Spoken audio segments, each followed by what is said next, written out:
There we go. Good morning, everyone. Now that everyone is sitting down, I'm going to ask the audience to please arise for the national anthem of Ukraine.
Thank you very much. We're grateful to the choir Jerelo, which translates to the source, representing the Ukrainian Center, Utah, for this rendition of the national anthem of Ukraine.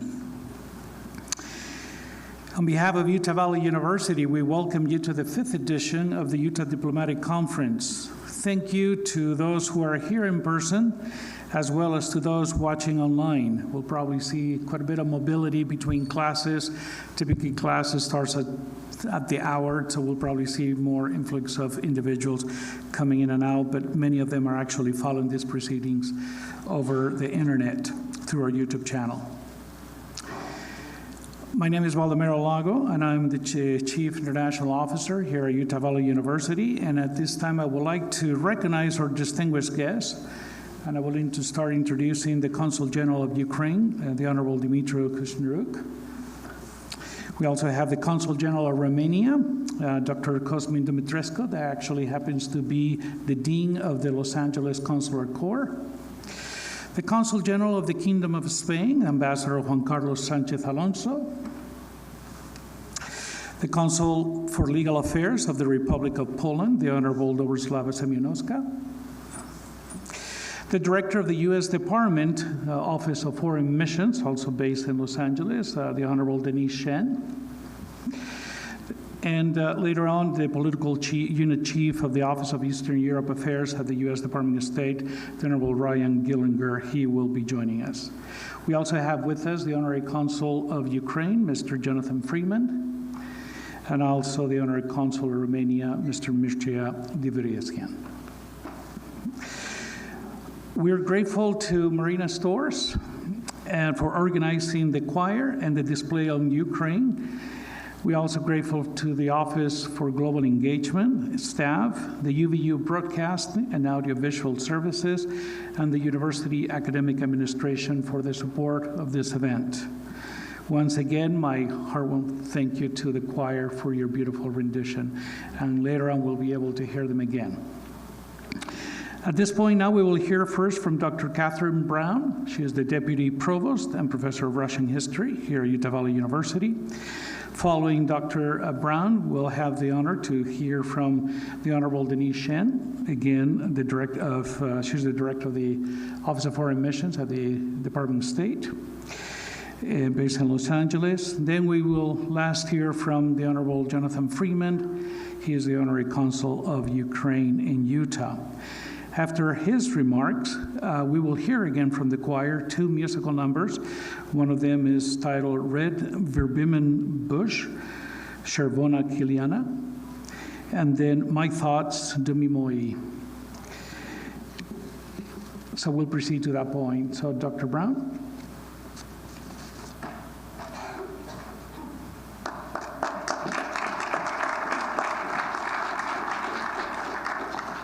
Thank you, everyone, for being here. In addition, I'd like to thank Dr. Steven Seegel from University of Texas, Austin, for being with us today, and he will be delivering a keynote later today. It's a very interesting time, as I'm sure goes unsaid, but I said it anyway.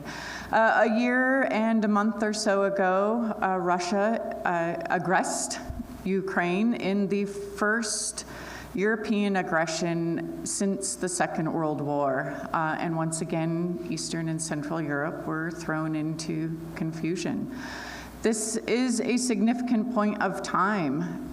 80 years ago, Europe certainly played a much larger role in the world. However, it continues to be one of the greatest collective powers in the world, and this unbalancing of the European order has significant historical ramifications.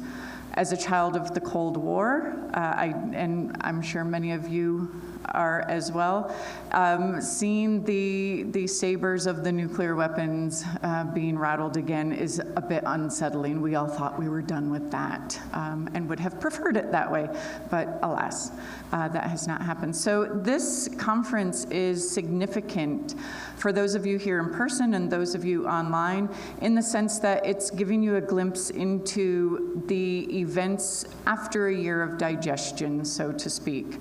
What has happened? How has it affected our friends, our colleagues in Europe? How has it affected those countries closest to Ukraine? And how has it affected Ukraine and the Ukrainian people? I think many of us have made great efforts to show our support as far away as we are through a variety of means, and I hope that support continues.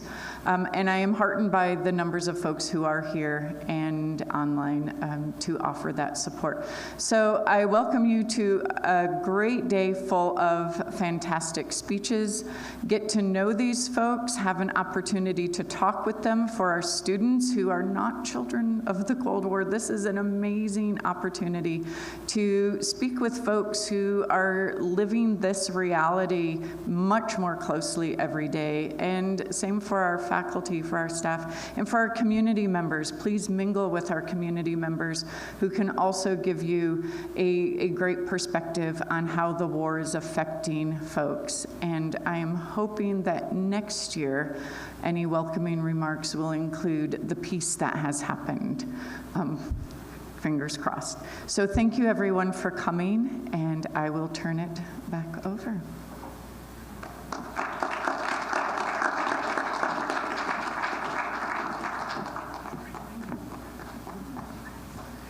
Thank you, Dr. Brown. We will hear now from the Honorable Denise Shen, Director of the Office of Foreign Missions at the Department of State.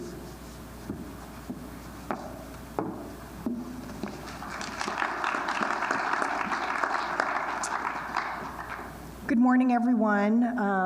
As Baldomero said, I am the U.S. Department of State's Regional Director for the Office of Foreign Missions. First, I really want to express my deep appreciation for Utah Valley University for hosting this annual conference on international relations. It is really so important for state and local institutions, academia, civil society, and others to really raise awareness in the United States on global issues, as these developments invariably affect our domestic context. As you know, the U.S. Department of State is responsible for formulating and implementing our foreign policy overseas through our leadership in Washington and our ambassadors and embassies and consulates. Within the State Department, the Office of Foreign Missions has a bit of a unique role in that we are domestic focused. We are the main diplomatic liaison with the foreign embassies and consulates that are resident here in the United States. We work hand in hand with them to ensure that they can do their work of diplomacy because it is in our mutual interest. We also help connect foreign embassies and consulates with state and local partners, as well as with our embassies overseas to facilitate engagement and cooperation. We collaborate on various initiatives like promoting commercial linkages, academic exchanges, people-to-people ties, and important events such as this conference on Ukraine. It is an honor to be here with the foreign consulates and to have my colleague from the State Department participate on this esteemed panel. All of the foreign mission representatives here are supporting our bilateral relationship. They are sharing their unique perspectives and helping to solidify, right here with our American audience, a greater understanding of why the invasion of Ukraine matters and why our partners and allies matter. As you well know, no country is immune from international relations or the global context.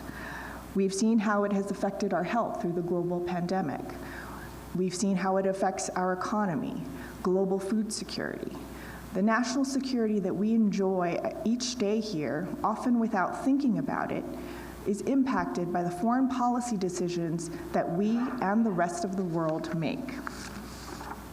As President Biden and Secretary Blinken have said, it was President Putin's decision to invade Ukraine that has brought us where we are today, inflicting suffering in Ukraine and threatening global stability and security. No country has endured greater hardship from Russia's war than Ukraine.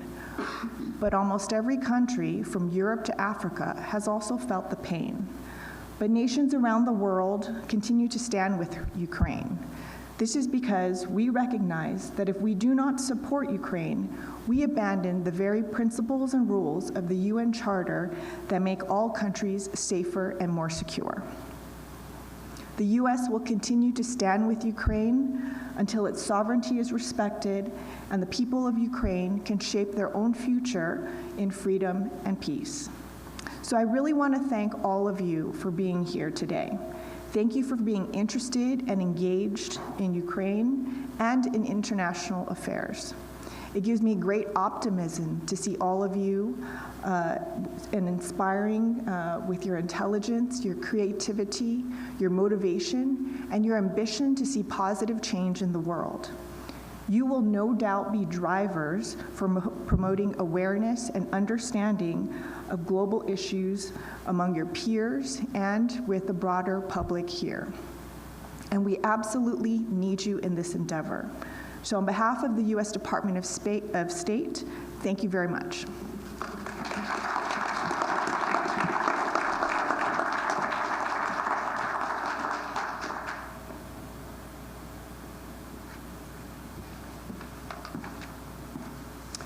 Good morning, ladies and gentlemen, and thank you for being here. Thank you to Utah Valley University for hosting such an important conference. We're very appreciative to our host, to Baldomero Lago and his team for putting this on. It's been a distinct privilege over the last 15 years to serve as the Ukrainian honorary consul here in the state of Utah, and most meaningful over the last 13 months. Utah watched, along with the rest of the world, as Vladimir Putin and his inner circle invaded a peaceful and sovereign nation. He began a war of terror that continues today, committing war crimes against innocent civilians. This has been an unprovoked and an illegal war. Ukraine has been the underdog from the beginning. It was so improbable that a small nation with a military a fraction the size of Russia could defend itself against such a force. However, Ukraine has inspired the world by the courage and passion of her people and leadership. With great resolve, they have defended their families, their freedom, and their land. International support has been vital, as was said, and it must continue until Putin is defeated, peace is restored, and Ukraine is rebuilt. The Ukrainian consulate office here in Utah has been very busy over the last 13 months, as the response from Utah has been remarkable, truly phenomenal. This state was established by religious refugees that have fled the West, or fled to the West, seeking freedom and safety. It is in Utahns' DNA to stand and support those that are oppressed by tyranny. As honorary consul here, representing Ukraine, my role is basically threefold. I support Ukrainian nationals that live here in the state, foster economic development between Utah and Ukraine, and promote cultural exchange here, promote Ukrainian cultural exchanges here within Utah. But I'd love to highlight for you just a few things or a handful of things that have happened over the last 13 months. I could not be more proud to live in Utah. The Utah governor, and within just, a day of the full-scale invasion, the Utah governor and First Lady Cox spearheaded a big push for aid and welcoming refugees. Utah is uniquely situated to welcome refugees, and we take a disproportionate amount historically. Within days of the full-scale invasion, several rallies were held at the Utah State Capitol, where the governor, lieutenant governor, Senate president, and Salt Lake mayor all spoke, among others. The entire Utah legislature attended and unfurled large streams of blue and yellow overhead. It was truly an amazing sight in showing their support. It was the first time in Utah state history that a foreign flag was raised on the state capitol building, when they raised the Ukrainian flag. It was the second time in state history that the Utah Capitol and many other government buildings were awash in foreign colors, in the Ukrainian colors. The first time, by the way, was when Utah hosted the Winter Olympics in 2002. The member countries of the Utah Consular Corps, this is within a day of the invasion, issued a joint declaration of support for Ukraine, denouncing the actions of Vladimir Putin and his inner circle. Hundreds of Utah businesses, NGOs, and individuals mobilized, raising tens of millions of dollars and sending all forms of aid and volunteers to Ukraine and surrounding countries to support refugees displaced inside and outside of Ukraine, and those fighting on the front lines. I'll just also note, this was just amazing. I was receiving several hundred emails from Utahns that wanted to go and fight in Ukraine. And I just wish I had the time to share one or two with you. But they were incredibly heartfelt and sincere, by people that do not speak the language, have never been to Ukraine, do not necessarily know Ukrainians, but were willing, and they said this in their letters, were willing to lay down their lives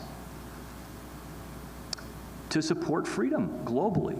It was incredible. I would find myself, as you can tell, weeping at my computer, reading these messages and getting in touch with these individuals that did end up going to Ukraine. Medical supplies and equipment, body armor, generators, so much more have been procured both locally and sent by plane, by container to Ukraine, and also procured locally in Europe. for obvious reasons, cost savings, time savings. We have the August mission is represented here today, and they are a group of ex-military, incredibly nimble and scrappy, and have done such a profound job in supporting not only refugees but frontline fighters. Governments within Ukraine that whose populations have doubled in size just from internal displacement, and hospital supplies and equipment, just very badly needed supplies and equipment. And so I'm so grateful to Bruce Roberts and his team for their tremendous support on the ground. It's not easy to get all these supplies across the border. It's not easy to get them into the right hands, to the people that actually really need it and are situated in such that they can make a difference. And these guys have done just a phenomenal job. So I applaud them. Utahns of all ages have done what they can to show their love and support. The First Lady, Abby Cox, solicited tens of thousands. I mean, it could be 100,000. It was a lot of letters from Utah school children that were taken over to Ukraine and passed out in refugee camps at the border and as well as inside the country. And I wish I could show you some pictures. They're just the cutest pictures of these Ukrainian school children that get these messages of hope and support and love. I want to express my gratitude to all those that put this conference together, as I said, and to address such an urgent need.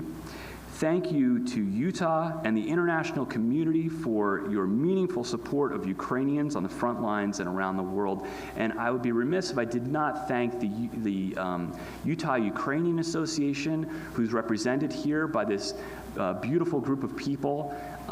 They have worked tirelessly to unite the Ukrainian community here, which has more than doubled in the last 13 months. As we open our homes and our hearts to those fleeing here for safety. They've done such a wonderful job in building this community and showing support and raising money for body armor, for generators and other needs, getting it to specific families. Many of these individuals have friends and family that are still there. I'm looking at Marina in the red right here. Her family's in Sumy. And it's a treacherous situation. You know, it's really hard to fathom.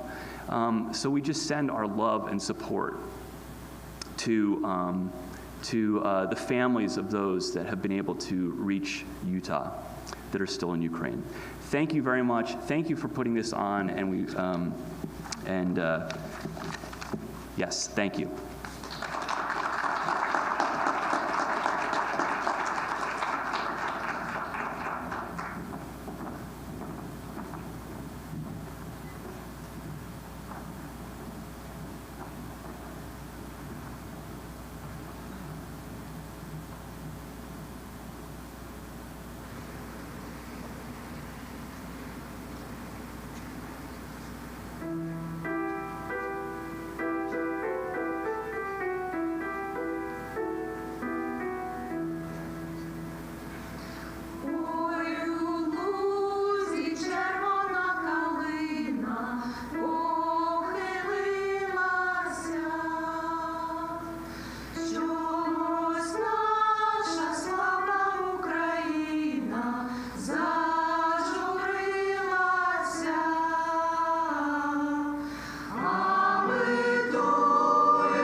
Once again, we want to thank you for bringing Ukraine a little closer to our hearts. That was absolutely fantastic, and we are grateful to the choir Jezero for their rendition today. Again, they're representing the Ukrainian Center Utah here. Well, we have just concluded the first part of our conference, Ukraine 1 year later. And now we begin the second session of the conference by having a keynote speaker on the current situation and framework of the situation that is taking place in Ukraine. We are so delighted and honored to have with us Dr. Steven Seegel. Professor Seegel, he's a professor of Slavic and Eurasian studies at the University of Texas at Austin. He graduated with both master's and PhD from Brown University in Russian and European history. His recent book publications are Map Men, Transnational Lives and Deaths of Geographers and the Making of East Central Europe. Also, Mapping Europe's Borderland, Russian Cartography in the Age of Empire, and Ukraine Under Western Eyes, the Bodham and Neonila Krashik Ukrainian Map Collection. I hope I pronounced some of those right, I hope. I apologize. Dr. Seegel has been a contributor to the 4th and 5th volumes of Chicago's International History Cartography series and has translated over 300 entries from Russia and Polish for the U.S. Holocaust Memorial Museum. Professor Seegel is a former director at Harvard University of the Ukrainian Research Institute Summer Exchange Program. You can find him active on Twitter and currently is the host, author, feature podcast interviews on the popular New Books Network. He's the founder of the February 24th Archive, an ongoing community-driven digital project with thousands of threads, 8 gigabytes of tweets, and 15 million people in terms of audience reach that focuses on building global solidarities during Russia's war against Ukraine. Ladies and gentlemen, it's such a great honor to welcome Dr. Steven Seegel to Utah Valley University and to be our keynote speaker this morning. Dr. Seegel.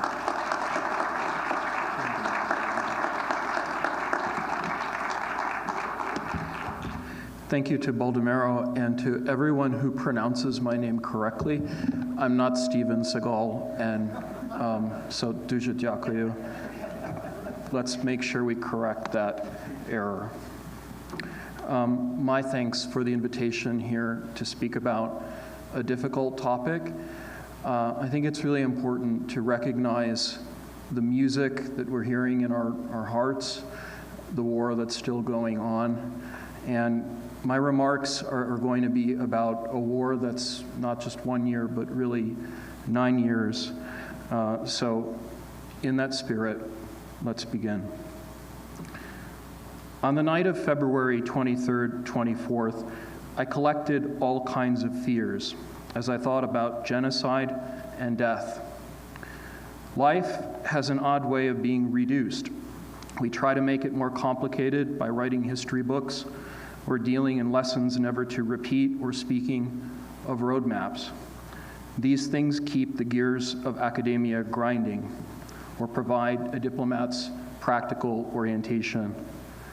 But for me and so many other Ukrainians, life stopped on February 24th, 2022, with chessboards and pipelines, geoeconomics and Archimedean points, seeing like a state, seeing like a god.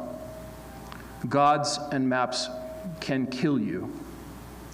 Unchecked, mono-civilizational maps that eliminate entire countries and cultures. Nations racially constituted get unduly labeled by ethnicity and nationality with east-west gradients, bold immovable lines, geopolitics into red-blue states and red lines, conflicts that seem in 2 dimensions. Humans get beaten up, erased by bullies. Mixed regions like Galicia, Halichina, or Donbass renamed, reincorporated, conquered, and oversimplified with histories of settlement and claims. The violence is what's there for every one of us to experience in every historical map, in claims to territory. Maps appear on walls, but they aren't just modes of curiosity. All maps of Ukraine are built from the heart, and all of us are dragged into it. I, as a historian, stoke this raw fear. I appear today giving you supply until we make a final raw choice about our values, whether to retreat or collaborate, be silent or resist. 9 years of a one-year war. My keynote on Ukraine is a sound map of time without the lazy PowerPoint that at least a generation of professors have relied on. Such pedagogy has its uses, but I'm tired of it. Listen to the music. Listen to Ukrainians. Close your eyes. Don't use your eyes. Know the deaths beyond the numbers. Hear the sirens. In darkened cities and villages destroyed by genocidal Russian missiles. Do it until you can't take it anymore. I reflect in 3 dimensions. First, on pacing, the biorhythms of echo-chambered communities of artists and professionals that are entrenched in universities and who don't speak to each other. Second, on tactics, the work of performing artists and activists, digital activists, on Twitter or wherever, as opposed to just plain activists. And third, on the reservoirs of feeling inside maps and across spectrums in contemporary Ukrainian studies. Ukrainian studies, this last one, is stylized and complex. We connect to people we connect to. We try to stay within our topics. We have networks of privilege which grow stale. We teach, but we don't listen.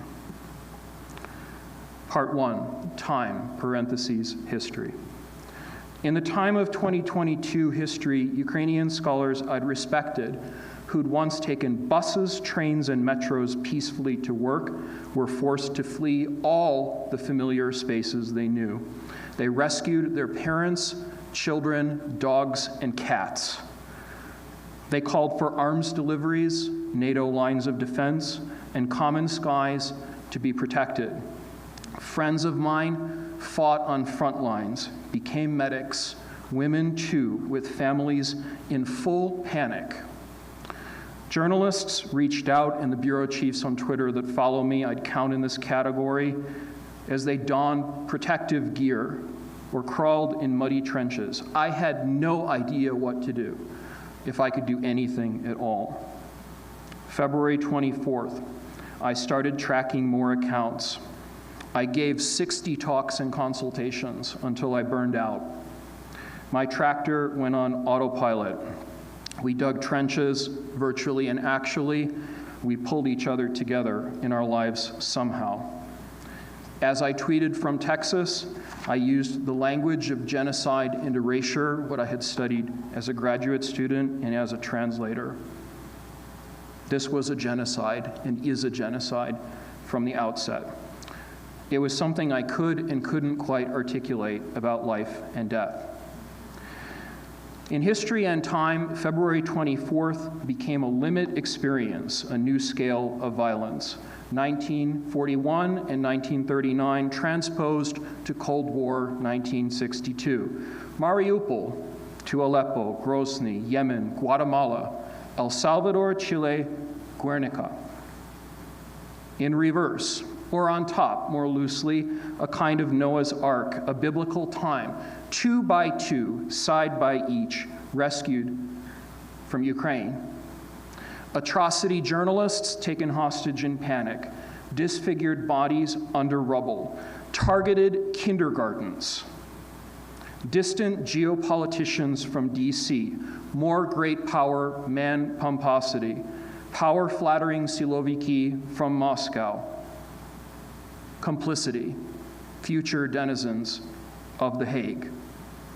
Oligarchs, yachts and jets, cross-border prisoners of war, I'm adamant that these not be shown, dogs, cats, bunnies, roosters, and llamas, blocked trains, nuclear blackmail, NATO defense, crowded stations, rabbis fleeing unpretentiously, wasted taxes, tractors pulling tanks, jokes and blood-soaked memes, more despair, more anthems, more songs.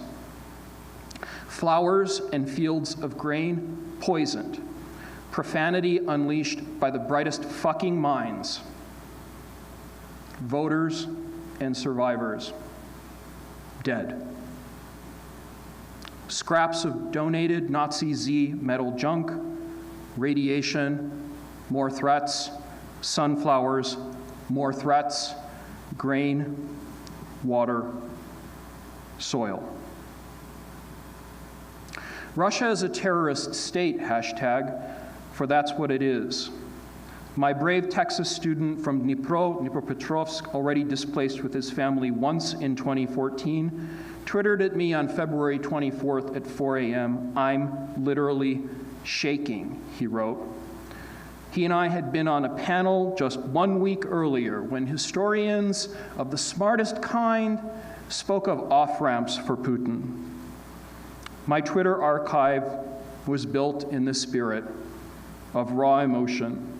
Threads by aloof, rational analysts can't disguise it.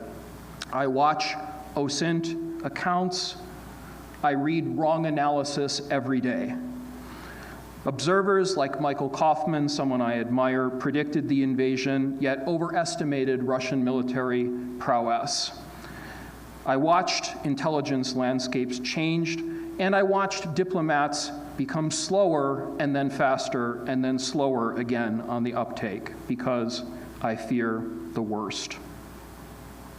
Eventually, I would see 18 and 19-year-olds from Russia thrown into the meat grinder, or who got captured by Ukrainian defense forces as POWs. Will we ever see them again? I didn't share photos or videos per the Geneva Convention. I'd exchange hundreds of messages with friends from Ukraine who asked me point blank if they should leave and never come back. I put out words like dictatorship, war crimes, and genocide. And as I told my grad student, once from Donbass, then from Dnipro, now in Texas, Misha, get your parents out of there. This lifelong sadism, what Anna Politkovskaya and Boris Nemtsov and others had known, a world of destruction. Planned, intended, mapped, telegraphed. That coup that failed. Not that I wanted to be right. Maybe I was somewhat right. I'd been and have been in the field of Ukrainian studies for over 20 years. I studied at Harvard with Timothy Snyder. I was actually in his class when we learned Ukrainian and performed Ukrainian skits together. I wrote books that nobody reads, but you can read them if you want. I went on Twitter out of frustration, joining a community in the Trumpist years of outrage.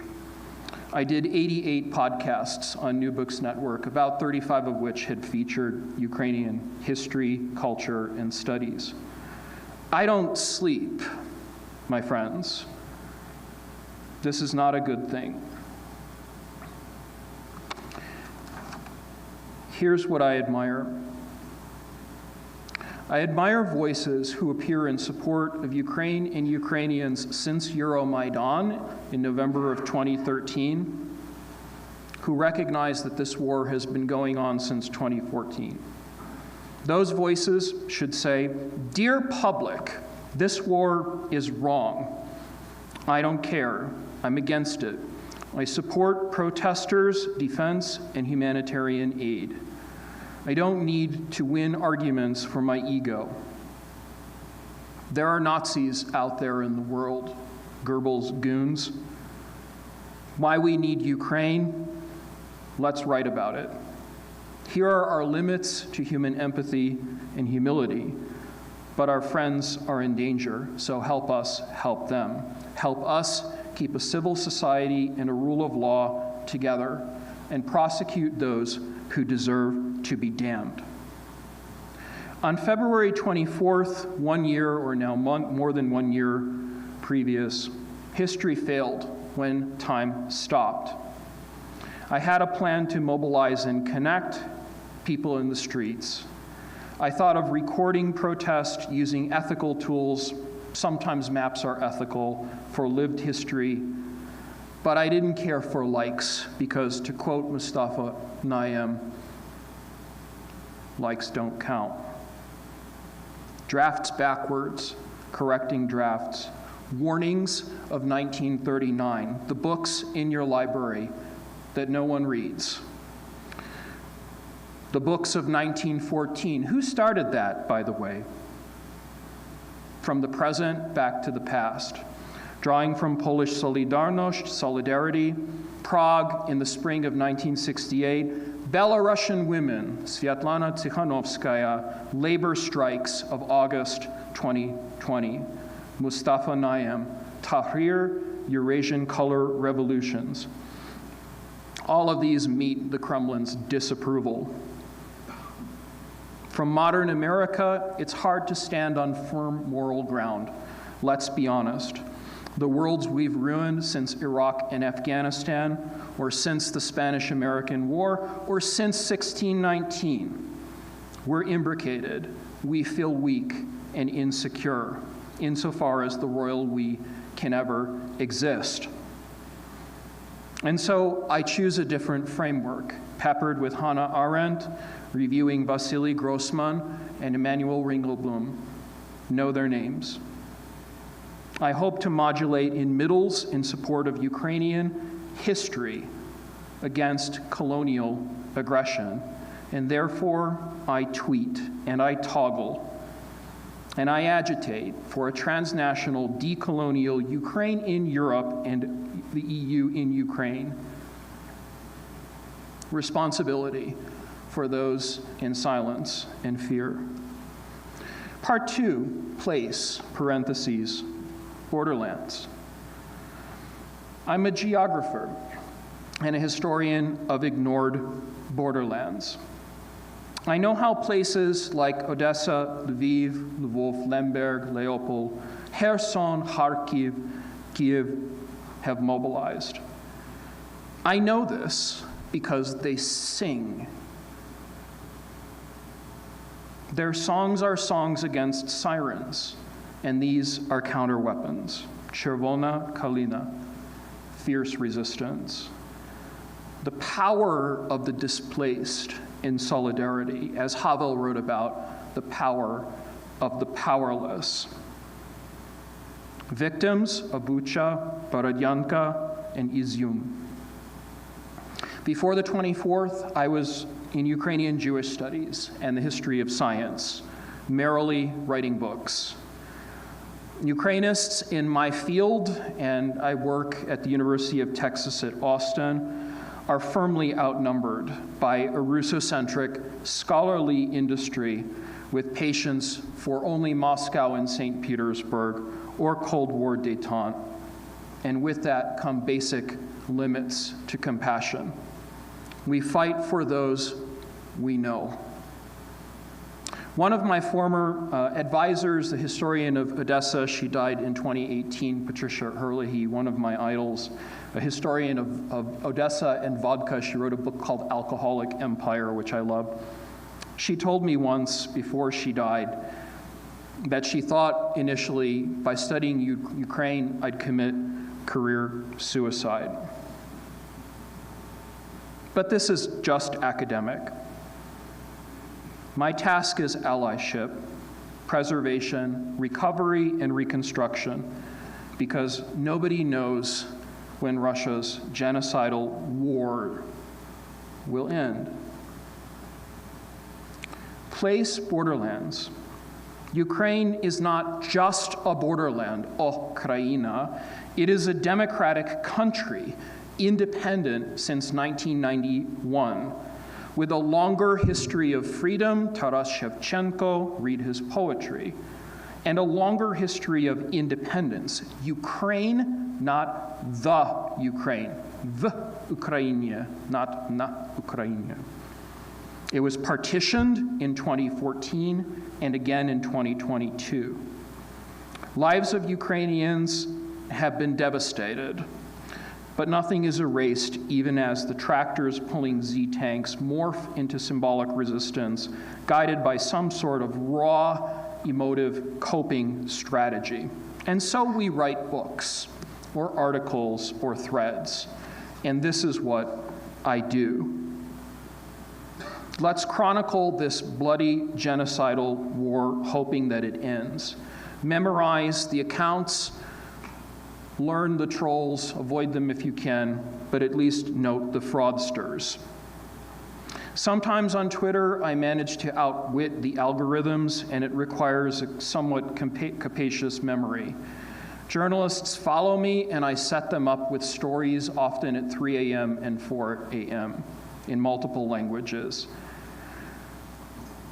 I share maps and OSINT, think tank reports, investigations by Insider and Bellingcat. Why did I do this? Because I watched in horror as Russians tried to murder a Ukrainian Jewish elected president.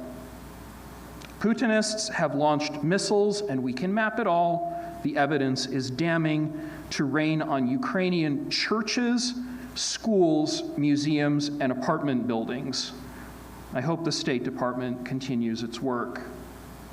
To my mind, 2022 academics in Germany and Russia, and American Russianist academics, were not really concerned with Ukraine until it was too late. And there are all kinds of hard reasons for that. Ukrainians lost their lives, families, flats, and jobs. I posted this letter in March of 2022, actually March 4th, 2022, at 4:21 a.m. on Twitter. As I lost my patience, one of my brilliant colleagues wrote the following, March 4th. The Russian army cleans Ukrainian cities off the face of the earth, destroying key infrastructure so that there is no water, light, heat. Rescuers can't dismantle the debris under the shelling. The Russian army is squeezing the civilians out of the cities so that they can then fight the rest as if they were terrorists. Yesterday, many of my Kharkiv residents, she's from Kharkiv, became refugees. This is what happens in life. Just yesterday, you were finishing an article and making plans for your vacation, and today you're standing with a bag at a station in Poltava, a good city. I've been trying to see it for a time, with your scared children and a cat in a carrier. I didn't have time to drive to pick up my mother. No gasoline, traffic jams and debris everywhere, burned cars, and again, shelling. And there's a chance to start your life with a clean leaf, but you're somehow not very happy about it. What's on my mind today? What's more terrifying than the destruction of my country? By the request of a nuclear button maniac, there will be a new world in which such crimes remain unpunished. The defeat of Hitler's Germany and the trial of Nazi criminals have created a confidence in several generations of Europeans that there is a global moral order in which evil is punishable. But for justice to prevail, a military defeat of the criminal regime is necessary, and there are problems with that in the nuclear era. So as soon as the maniac has a remission period, Western politicians will sit with him again at a very long table. This is and will be the collapse of the world order, the real end of history. The thought of my children and grandchildren having to live in this world of evil conquering makes me physically sick. End.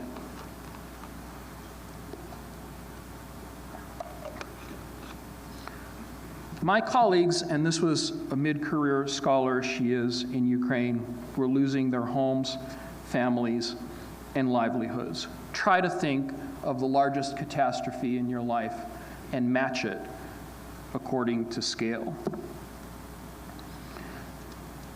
This, I argue, is a moment of no pasaran. Cite the Spanish Civil War. Ukrainian journalists of all stripes really have every global and local right to be angry, to assign blame to perpetrators and deniers. The Ukrainian world, Sebuda Ukraina, is a world of resistance and mobilization and values, some of which have been lost. Not values governed by Kremlin BS history, but by choices with ethics. We who are there in Ukrainian history and culture and studies are there for anyone who looks. Call us up. Likes don't count. Our field has existed since the 1970s, if not the 1670s. And so I wish I had a better solution than this trauma bonding, for there are other traumas that bind in other countries that most certainly need help. Just look at Chechnya, Syria, Libya, and Iran. But let's just center Ukraine for a moment. We know the nature of Ukrainian terror, famine, Holodomor, war, and more war. I make it a constant point to emphasize the pain of Ukrainians because every family in the country has experienced it, some for multiple generations, and some who don't want to talk about it every single moment of every single day. I can't dismiss the portentous shame of Muscovites or people living affluently in capital cities. That's not enough. New Yorkers who don't leave the island, who insist on liberal Russians, who choose never to set foot in places like Kherson or sacrifice zones like Chernobyl. I wish I could send the basics of food, water, clothing, and electricity. I wish I could speak every day, and I can't, about Ukrainian open-air horrors and Russian torture chambers and the gulag that the Russian Federation has today become. Dumping grounds. I don't have the power of ministers to close the skies. Businessmen are like czars, far away. I get invited to speak on violence and Ukraine, and I know people in need. So let's call this global engagement, part 3, policy space and diplomacy. Why you are here. Real time, truth in a post-truth 21st century universe, an insistence on journalistic ethics, a need to create and develop portals for war crimes, testimonies, and oral history. History books to be written about Ukraine, Serhiy Yekelchik, Serhiy Plokhy, historians you should know.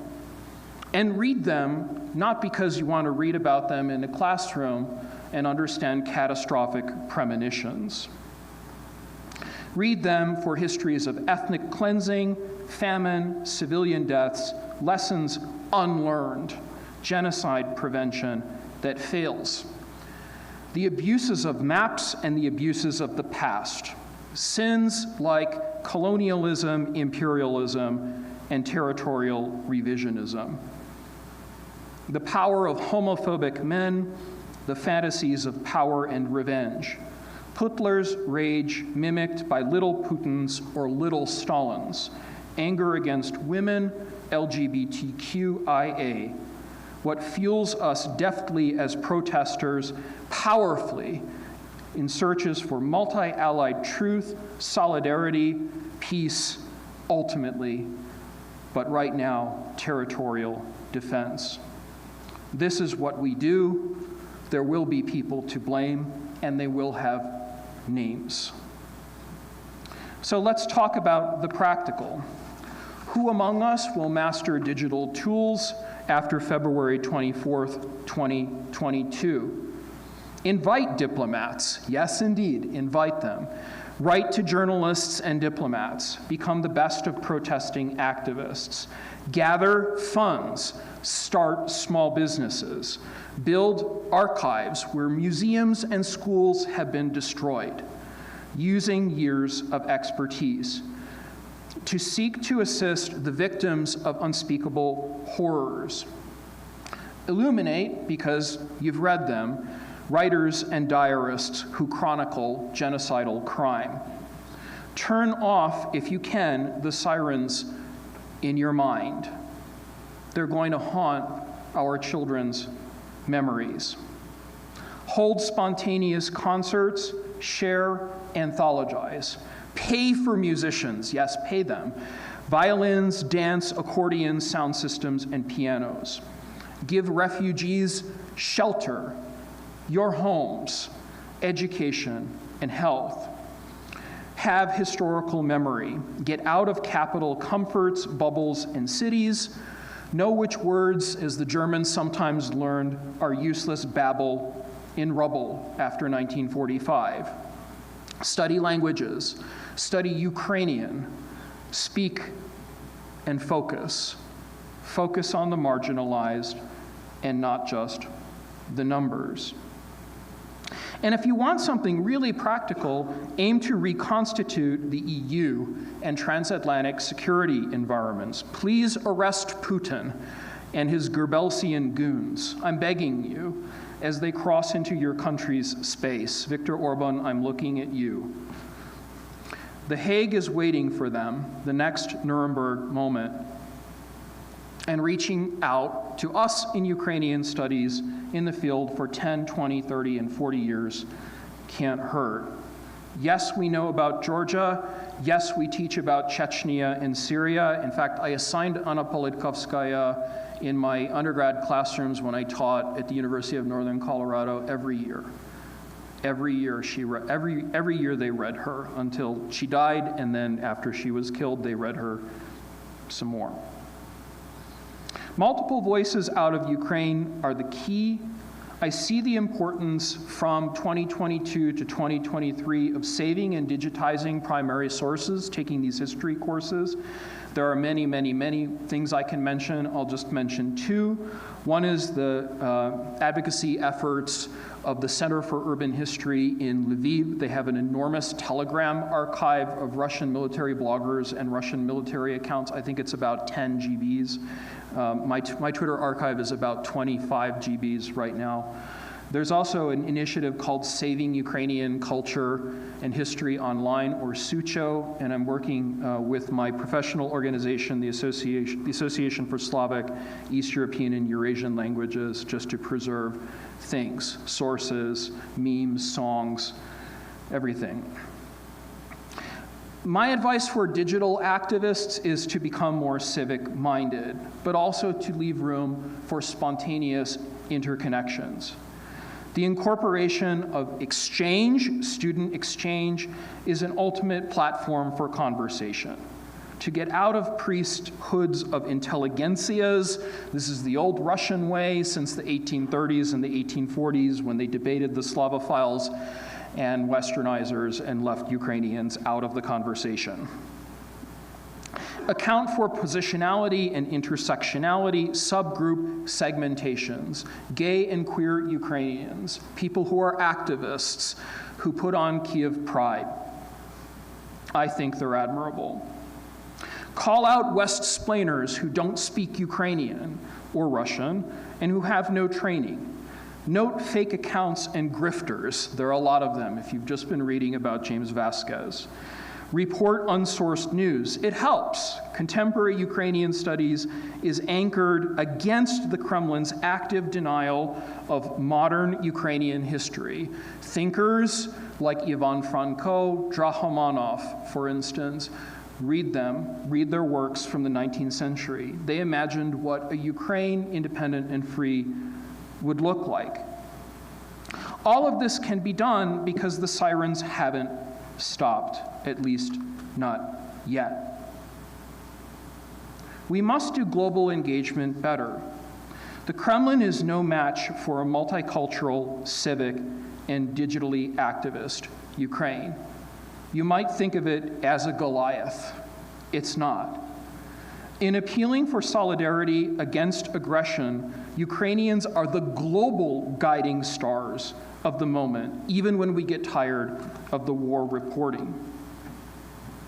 So interested non-specialists, diplomats, and policymakers who are here, please continue these conversations.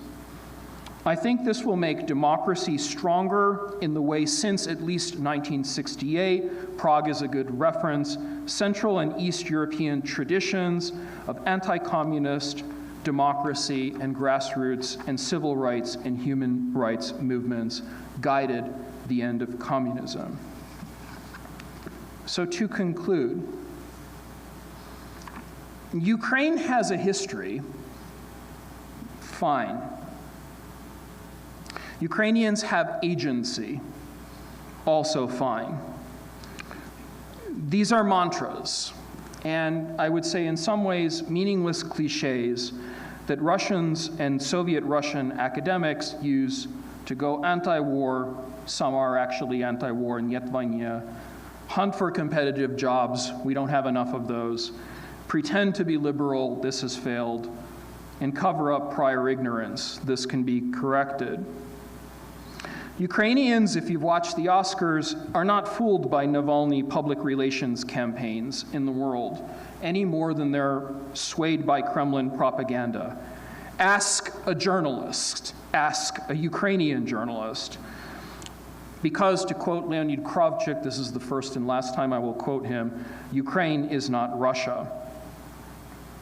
Ukraine, after World War I, fits awkwardly into Western schemes of national self-determination, whether they're Wilsonian or Leninist. And the reason for this is Ukraine had territory on both the winning and losing side in the alliance system of World War I. Think about Galicia, for example, which was part of the Austro-Hungarian Empire. So, a country of 44 million people with all its displaced persons internally and externally has the right to sovereignty, voting rights, elections, civil society, and a basic rule of law in EU worlds, as well as its own military defense and security. Ukraine actually has a geographical advantage. Ukraine can be a center and a periphery. Call this a post-West scenario. Call February 24th a post-Cold War failure. Every life requires choices. We tractor on. Victims of Russian violence and Putinist war crimes, for they are war crimes, know that there is a clear aggressor. Wars and revolutions are such catalyzing political events because they don't have no choice options, even if the Swiss pretend to be neutral. There was no one single factor that started 1914, yet wars have aggressors, and aggressors can be tried. Armies cross borders, planes violate airspaces, countries can have dictatorial regimes, even, yes, the United States of America. We consult dull textbooks, the books I've written that no one reads, or build straw men, like the end of history, to find something to talk about and pigeonhole inconvenient generational change. I still don't really buy the argument that all history pivots around a single generational experience. A 9/11, a 2/14, or 24/2, or a 1989, or 1968, or an 1848, for that matter. The history and historiography of Eastern Europe lacks consensus, and moreover, wars don't end. And because wars don't end, trauma becomes a tool for nuance, which actually blinds us on screens. All empires and regimes get defeated. Ukrainians will win. Zapiremohu. This is objectively true, but I can't prove it, and that's why I'm shaking my head. Which is to say, the history of a better Europe and a better transatlantic future is pinned on Ukraine and Ukrainians in 2023, as it was during Euromaidan in 2013-14 and the Orange Revolution of 24. A profound wish for liberty, victory, justice, and a future over fear. Zapiremohu, for victory, not just for peace. It's impossible to predict the future. Will sanctions work? Yes and no. Let's talk about it. Will Ukrainians surrender? I doubt it. Will the war end?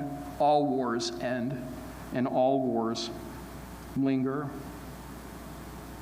Thank you today for listening to my sound map of time. Slava Ukraini.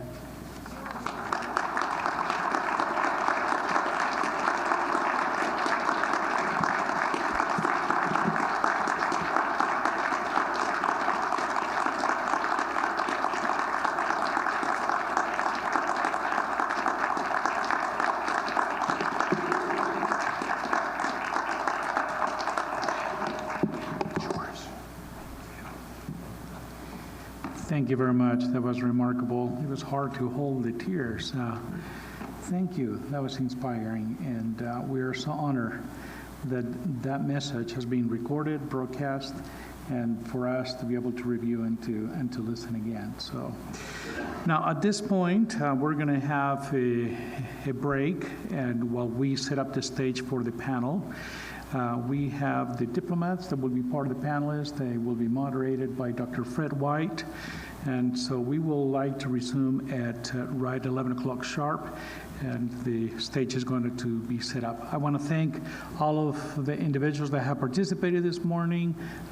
Madame Denise Shen, thank you very much for your message, as well as Jonathan Freeman and Catherine Brown and all of the beautiful choir once again. So let's resume back in 12 minutes, and the panel will begin. Thank you.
Their seat, please. We'd like to get this started right on the hour. Thank you.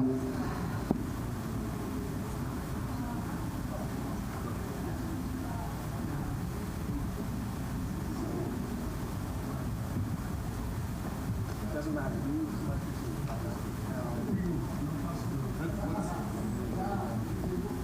How are we? Is there any? I think it's pretty simple. You select where you want. I've got the scripts there.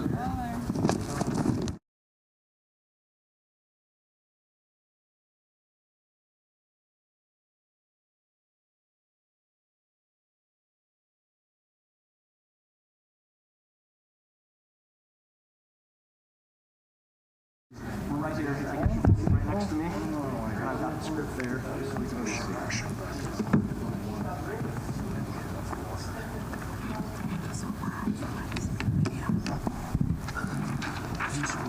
Okay. You ready? Are we going to get the screen on over here? State Department? It's on. We're waiting for them to get back. Okay. On off, it's going. Okay. Thank you very much for coming out today for the roundtable discussion. My name is Fred White. I'm a professor of Russian and Integrated Studies here at UVU. Some of you may already know that we do not have what some might consider to be a standard Russian program. We actually work through Integrated Studies, and we have our students combine 2 minors out of the 70 minors available at UVU. And so most of our what we would call Russian majors here combine Russian studies with something else, national security studies, business management, so forth and so on. So I'm very excited today to get to lead this discussion because obviously this is a topic that needs our attention. I want to remind you all that this is also being live streamed, and we do have people watching pretty much all over the world. Today we're going to follow, if you don't mind, this schedule. I have several questions here that I'm going to ask our guests. Not every one of the individuals on the stage will answer every single question. We are going to have 3 responses per question, and then we're going to have what I am calling a reaction. A reaction is the individual will try to kind of summarize what was talked about, maybe fill in any gaps if something was maybe left unsaid, and we'll kind of go from there. I'm hoping to finish that up in about 75 minutes or so, 72 minutes, and that'll leave us about 15 minutes for an open discussion.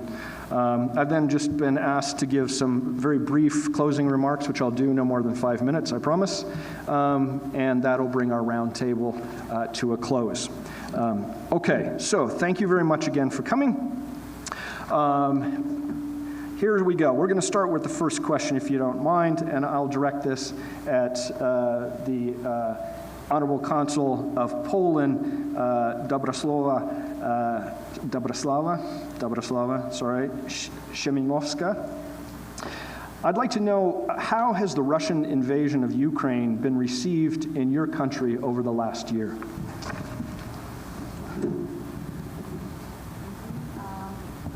Hear me? Oh, yeah, there it is. Okay, well, thank you for the invitation to this conference, for organizing. Thank you to the Utah Valley University for this opportunity.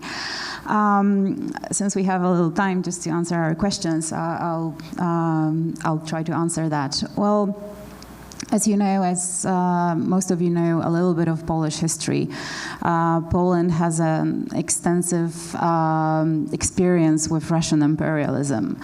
And in 2008, our late president Lech Kaczyński said, when Russia attacked Georgia, today it is Georgia, tomorrow it is Ukraine, the next day it's going to be the Baltic states, and then the day after that, it might be my country, Poland. So we've been living with that experience. We've been aware of that threat. And the last year, of course, it has been the reaction of the Polish government and the Polish people to the brutal aggression of Russia on Ukraine. So the Polish government has tried to support Ukraine in the efforts to defend herself, to provide Ukrainians with weapons, with munition on bilateral basis, but also to support other states and encourage them to accelerate the military support for Ukraine. We also realized that, of course, this is not just an immediate threat to Ukraine, it is an immediate threat to our own security and Central and Eastern Europe. So being a NATO member country on its eastern flank, we also knew that we have to strengthen our own defense capacities. And that was a very difficult task to do, especially, you know, without depleting our own military potential aiding Ukraine.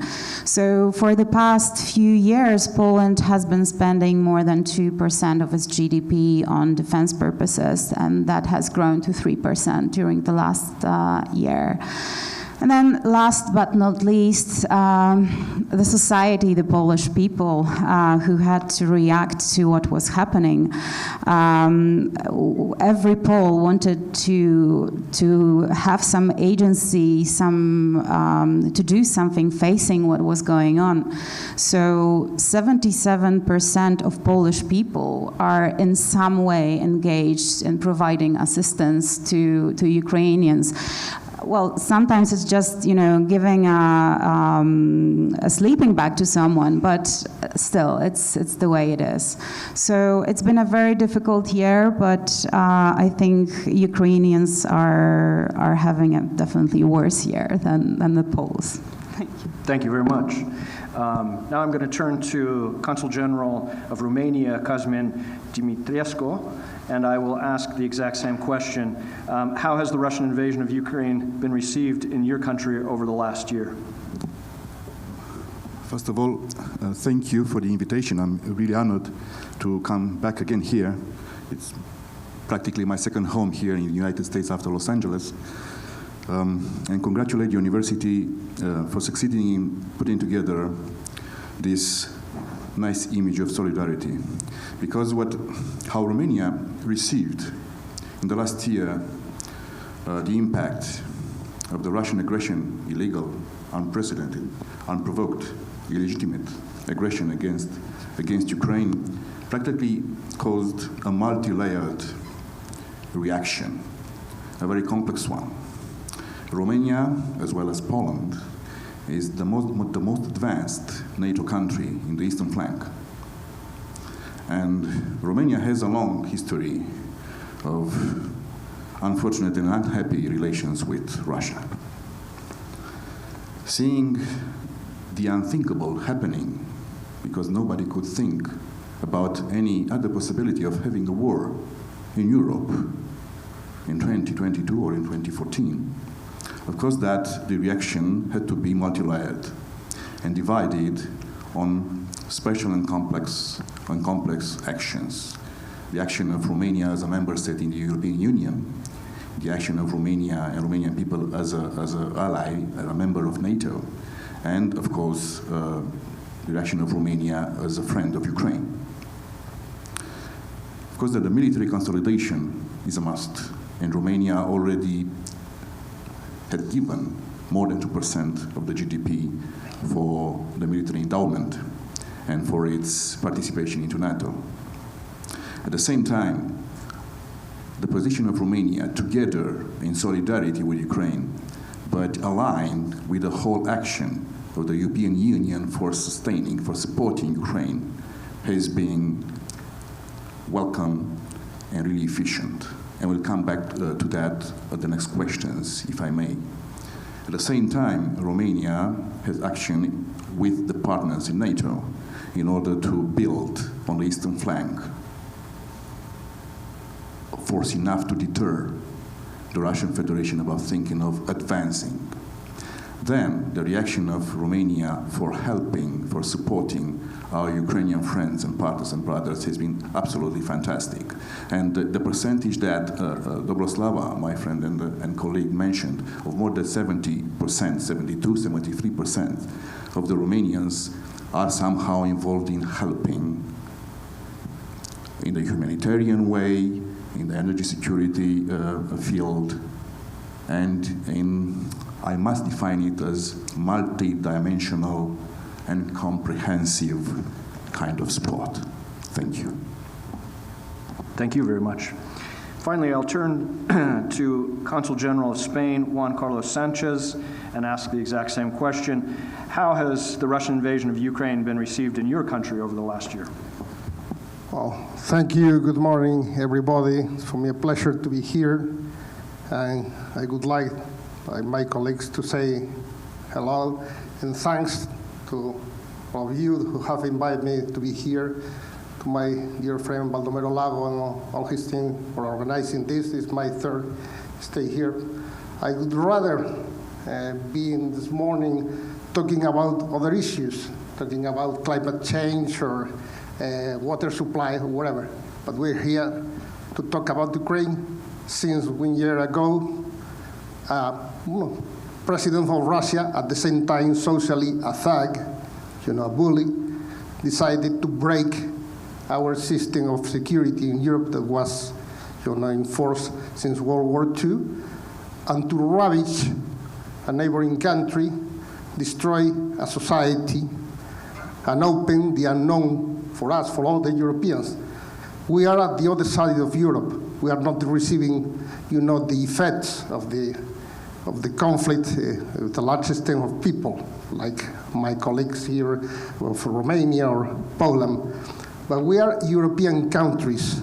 We belong to the Western world. So we belong to the group of countries who have reached, the highest level of development in the world, mainly for one thing, for deciding freely, for the right to be wrong, and thus disappear overnight. We don't want this for the future. We are committed with those who are suffering, with those who are earning every day, with blood, sweat, and tears, the right to decide. So whatever thing we may do is good for the purpose of keeping Europe and keeping the world, not only Europe, the world, free of those bullies. And this is our commitment, and that's what we are here as Europeans and friends of Ukraine, doing whatever is in our hands to help them and to try to end this madness as soon as possible. Thank you. Thank you very much. Professor Seegel, I'll turn to you. If you could maybe give some perspective from your side of a year in, the help that's been given by these countries and others. 3 minutes, please.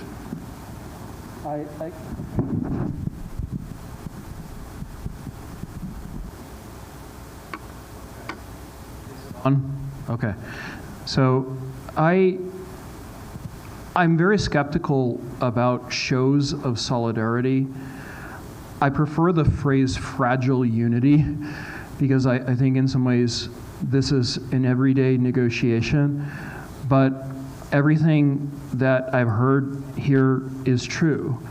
And I think this is my lead off reading a lot of the reports recently from thinkers or people who are writing threads. I recently read a report by the European Council on Foreign Relations, and I'll just share this because it's Ivan Krastev, who's Bulgarian, who led this study. And one of the conclusions of it in terms of this fragile unity was that 3 factors have supported the remarkable coming together among EU and NATO countries, and those are, in order, Ukrainian successes in the first year of the war, the war's uniting of the political left and right, and I wonder if our commentators might speak about the environment in France and Germany because it's a little bit different there. And third, the perceived return of a strong West led by the United States. one of the results or findings of this study was that all of these kind of diplomatic relations are very fragile and constantly under negotiation. So I guess my big question in coming to the conclusion that there is a recognition of Russia as an adversary or as a rival, it seems that there, in many cases, at least in places like the Baltics, Estonia, Latvia, Lithuania, and Poland, there are historical reasons for this. I think West European countries and Americans should know a little bit more about Russian Soviet occupations, especially in the course of the 20th century. But my question, I guess, would be, in coming to this conclusion about unity, that Russia is actually not sort of the normal partner that you can do business with over energy or whatever it might be, how does that affect your domestic situation? Because in the United States, Ukraine has, as we know, in studying the candidates running up for Republicans and Democrats, DeSantis and so forth, up to 24, Ukraine is a political football, and it's a very, very hot topic right now to hold people accountable for their remarks, as you know, once Mitt Romney was held accountable for his remarks in 2012 with his conversation with Obama. I wonder if there might be some comments here from our diplomats on two levels. So that is comparing your country's response to other countries, whether it's Sweden and Finland joining NATO or the Baltics plus Poland with their different experience of Russia, and then thinking about what might fracture that consensus. So it could be a Trump or a DeSantis or a political candidate on the left or the right who somehow changes tack, but I leave that as a kind of open question for those who are here to think about the reaction and what might continue through 2023. Great, thank you. And we are going to have 15 minutes at the end to open this up to exactly that kind of question. I want to cover some of the big bases, though, before we get there. I want to move to the question of Ukrainian refugees, and specifically, is there a long-term plan for relocation of Ukrainians? And I'm going to start with Honorable Consul Shemilovska again and ask, especially I know that Poland has carried a brunt of the refugees leaving Ukraine, and I'm wondering if you could speak to that, please. Yes, well, I rarely talk about numbers, but I think I'll just give you a few numbers roughly to show you the scale of things. There are 43 million or 44 million Ukrainian citizens. There are 38 million Polish citizens. And during the last year, we have faced an influx of 10 million Ukrainian citizens coming to Poland. 3.5 million Ukrainian citizens living in Poland right now, 1.5 million with a refugee status. And Poland's response has been very unique. We have Ukrainian guests. We do not have Ukrainian refugees. Polish people have opened their homes. 12% of Polish people actually host Ukrainians in their homes, houses, apartments, summer houses. And to give you the numbers, imagine every single homeless person in the United States finding a home in your homes, and now triple that number. That's how many there are. And of course, the immediate reaction when the aggression started was the people's reaction, because that was the easiest to provide. And people, as I said, were opening their hearts, their homes, and very soon the reaction of local governments and the central government followed. Already by mid-March 2022, we had a law passed by allowing Ukrainian citizens to settle, to register, to obtain a social security number in Poland, and to benefit from social services, from medical assistance. We have right now 197,000 children going to school. We believe that an interruption of educational process can be very difficult for children, difficult to go back to that. So providing schooling, but also making sure that Ukrainian children can remain in the Ukrainian system, to have schooling online. Polish government employed Ukrainian teachers to support Ukrainian children. So integration, but without the ability to continue to remain in Ukrainian culture, language, because that's something that's very important. And 95% of refugees in Poland are actually women and children. Men are fighting, of course. 60% of those people, of those refugees who can work, are actually working. So right now we have this situation where we have that community living with us. We had Ukrainian citizens living in Poland before the war. So we are used to each other, we know each other, we understand each other, and I just hope that every Ukrainian feels at home in Poland. Thank you very much.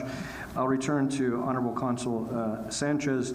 Can you speak possibly to your country's reaction to the Ukrainian refugee situation and any thoughts on long-term relocation or? Well, I would like to say a few words to answer what Professor Seegel was talking about. I'm aware that the war in Ukraine has turned into a long-term conflict in which a Russian autocrat is also campaigning to erode Western public opinion, which is facing increasing difficulty of obtaining vital energy. We have to change all our matrix in Europe, even food supplies, as well as undergoing high inflation. So it's a complex situation which could end up undermining the confidence, the trust in institutions and in countries. But I'm pretty confident for several reasons. Well, part of the first winter is passing, and we almost can say that we have defeated General Winter for the first time, and this is good news. But although probably nothing that we could do is enough to answer the needs and the claims coming from Ukraine, we have done so many things that were unheard of and unseen in Europe, at least for so many years. In fact, changed everything there. Probably because we in the European Union the European Union was created to overcome the situation after World War II. We know what we have at stake. We know that we cannot share a future with a thug at our borders telling us, our Polish friend said, the permanent threat of changing.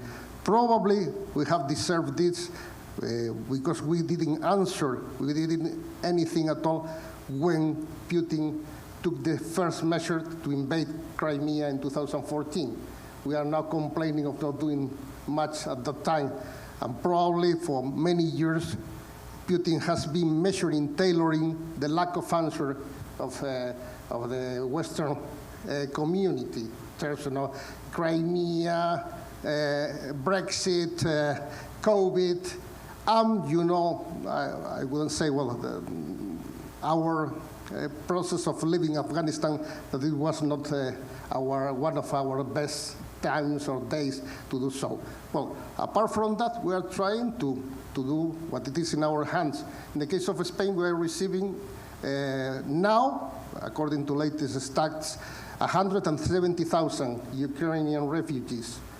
They can obtain, they get, a permanent residence in a process that takes no more than 48 hours, in a police station, granting them to be there, to work there, if they want, to receive universal health care.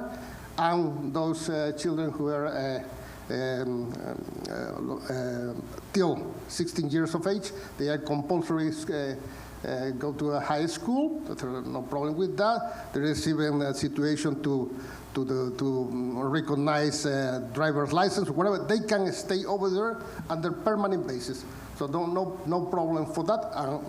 In our case, we have the capability of admitting that and able to cope with that. Thank you. Thank you. I'm going to turn now to Honorary Consul of Ukraine, Dmytro Kushniruk, and I would like you, if you don't mind, to speak to the issue of Ukrainian refugees and the plan going forward. Thank you. So first of all, I'd like to thank Valdemar Laga and UVU for organizing this conference and for devoting the topic of this year's conference to Ukraine, because it's the most important thing right now, for us at least. And first of all, this issue of refugees, I would like to say that in Ukraine, we don't use this word. We call them a temporarily displaced person, and the key word is temporarily. And secondly, among the millions who left Ukraine and went to Europe, there are 5 million of internally displaced persons who left their homes at the front line and relocated to the western part of the country.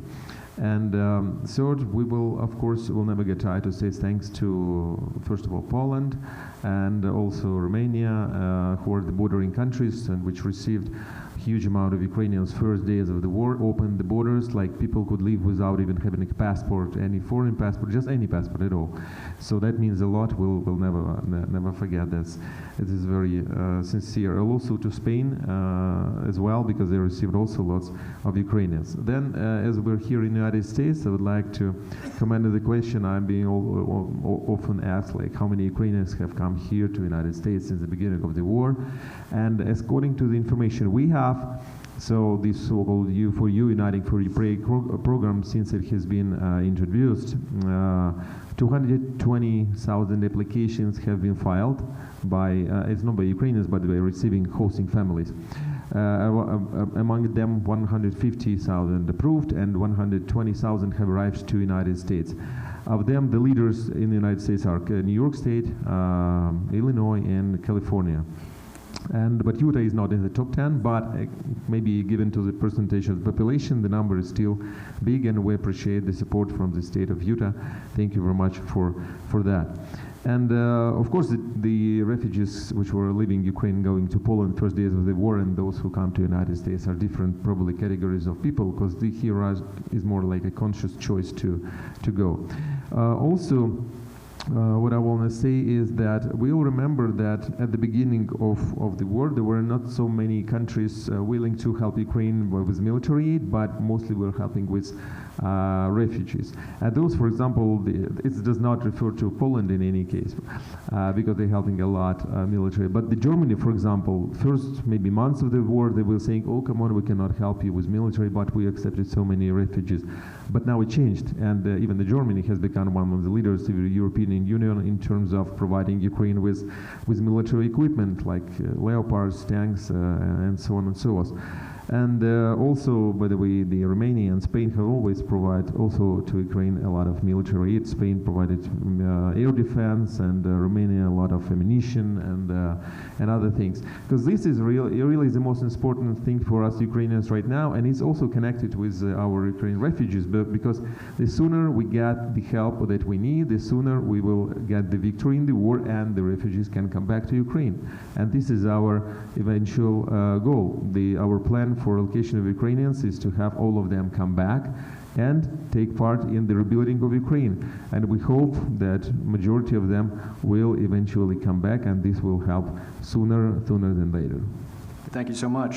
I'm going to introduce now, or bring in as our reaction to those three, Mr. Ryan Gerlinger, who's on the screen here. He is the political unit chief in the Office of Eastern European Affairs at the U.S. Department of State. Mr. Gerlinger, thank you for joining us from afar. Can you speak a little bit to what's already been said, and maybe possibly the partial reaction of the U.S. to this question? Certainly, thank you, and thanks very much for the invitation and for having me. Everyone can hear me? Yes. Okay, great. Certainly, on the topic of refugees, you know, the rest of the other panelists have laid out the numbers, and what's really striking is just the sheer numbers that we're talking about between refugees, internally displaced persons, temporarily displaced persons, the various ways we describe them. I think one of the key things that we look at, and I know there's a question later on reconstruction, but is the eventual return of those who've left Ukraine and the key role that they'll play in reconstruction. Just because when you're talking about that many people who've left, that's a key element of the workforce. And you know, unfortunately, due to Putin's aggression and the way that he's tried to wreak that devastation on Ukraine and its people, there's just such a massive job there that there's going to be, in addition from the monetary side, there's just a people side that's going to be needed to rebuild Ukraine.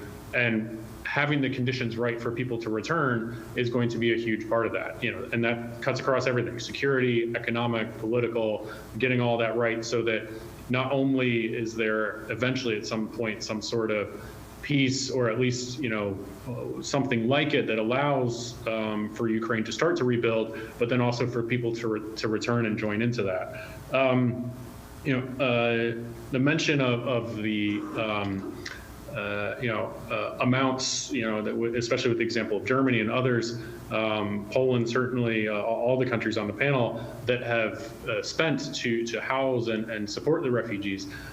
This is something that we at the State Department often turn to because, as you mentioned at the top, there's the political calendar and there's the various opinions throughout this town here in Washington about our support for Ukraine. And while that's very, very united at the moment, there's always questions coming from Congress about how much is this, if you look at the charts, the financial outlays from the United States, especially if you look on the security assistance side, are just so much more massive from the U.S. side than from our European partners.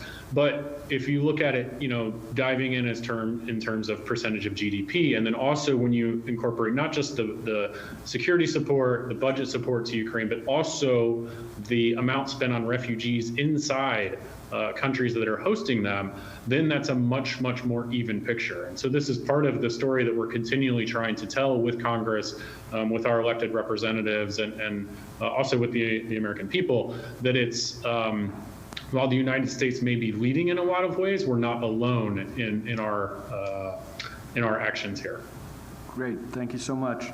Moving on to our third question, then I'd like to turn to Honorable Consul Dimitrescu. How has the war influenced your discussions of energy and food security? This is a question that you felt very strongly about, so I turn to you first. Thank you very much for the question and for putting it in the schedule. I think that when we talk about energy security and food security aspects that practically affect everybody at the global level, and it's deeply affected by the aggression of Russia against Ukraine, we should make the resemblance with the other aspects of this war of aggression and with the reaction of the international community. What we have here in this room right now, we have in the western part of the United States put together Poland, Ukraine, Romania, a professor from Texas. We have the Department of State present personally with Director Shen and our partner from DC. We have the students that want to listen from. We have religious leaders. And all of them stand together in solidarity and work together in order to countermeasure the aggression. And nothing could be done without this solidarity. And before I tackle the food and energy security aspects, I would like to express on behalf of my government, but I think I can do it on behalf of the European Union as well, to express our gratitude, how grateful we are for the unwavering support of the US in all these aspects. And it's true that the contribution coming from here, financially speaking, but not only, are huge, these contributions. And without these contributions and support of the US, the situation would be really difficult for the European Union. And now I pass to the energy security thing. Without the support of the United States, with the LNG transports to the European Union, it will be really difficult for the member states of the European Union to pass the winter. Because many member states of the European Union were dependent on the energy imported from the Russian Federation. And I think some of you know that I began writing some articles about that in 2015, 2016, about how the Russian Federation is using that as a blackmail tool, the energy, and I call it an energy weapon, and how we should work together in order to avoid that kind of dependency. And I think that we succeeded in doing that, and we practically proved that solidarity was not broken by using this kind of energy blackmail. And that was possible with the support of the United States as well. And for the energy security, we know that how important it is for Ukraine to find the lanes for exporting these goods. It's of utmost importance for financing the resources for the war. And these solidarity lanes that were organized there helped with the exportation of more than 23 million tons of Ukrainian grains. And those measures are continuing, and we are sure that everybody is going to support it, being really necessary not only for Europe, but also for what we call in diplomacy the global south that could face famine. So thank you very much, and we'll continue at the end of it. Absolutely, thank you. Honorable Consul Kushniruk, could you explain to us kind of your position right now on issues of energy security and food security? Thanks for that. Yes, first of all, thank you, Consul Dimitrescu, for raising that and for highlighting the specific highlights on this problem, because yes, it's our exact understanding that Europe for years have been too much dependent on Russia, Russian energy sources, and even though US, I believe, was kind of pushing forward that you got to lessen this dependence on Russian energy. Now, this war that Russians start finally opened the eyes for probably everyone in the whole world and in Europe, first of all, and these Russian plans to freeze Europe, they failed because of the US support, so we thank the United States for the support for that as well. And also, for us, for Ukrainians, this energy security and food security, they're both 2 points, 2 elements of the 10-point peace plan, peace formula proposed by President Zelensky several months ago, which became the items of the also United Nations resolution, which were adopted last month. This resolution was called the Principles Underlying Comprehensive and Lasting Peace in Ukraine, which was adopted by 141 countries. And by the way, this helped fight this Russian myth that it's only the West supports Ukraine. In fact, 141 countries means that absolute majority of the world supports. So for us, energy security also includes nuclear security and safety, and we should make sure that Russia withdraws its forces from the Zaporizhzhia nuclear power plant. It's the biggest one in Europe, actually, which was producing 6 gigawatts of power, and also to avoid the threat of hunger by furthering the Black Sea Grain Initiative and countering Russian efforts to undermine it, as well as by developing our Grain from Ukraine initiative. And you know that this grain initiative, it was extended now. It was extended for 4 months, but Russia is threatening to cancel that in 2 months if Russia is not allowed to export its own. And the other important thing about the energy and food, by the way, as well, is that by stopping importing energy from Russia, you're not just creating your independence, but you're also depriving Russia of the funds to fuel and fund the war. And this is very important because every dollar spent by countries who import Russian fossil fuels, gas and oil, all these dollars are spent to kill Ukrainians. That's why we call on every country to stop doing that. And also, the Ukrainian harvest this year will be 20%, at least 20% less. So less will be exported to the countries in Northern Africa and Middle East, which were one of the biggest targets where Ukraine was exporting that. And we should also prevent the energy crisis, which will require cessation of Russian missile terror against Ukrainian power infrastructure. It's needless to remind that Russia, since October, has performed 18 massive missile attacks, more than 50 missiles each at our critical infrastructure, power infrastructure, targeting the production, power generation, and distribution. So they fired more than 700 missiles and about 1,000 Iranian-made suicide drones.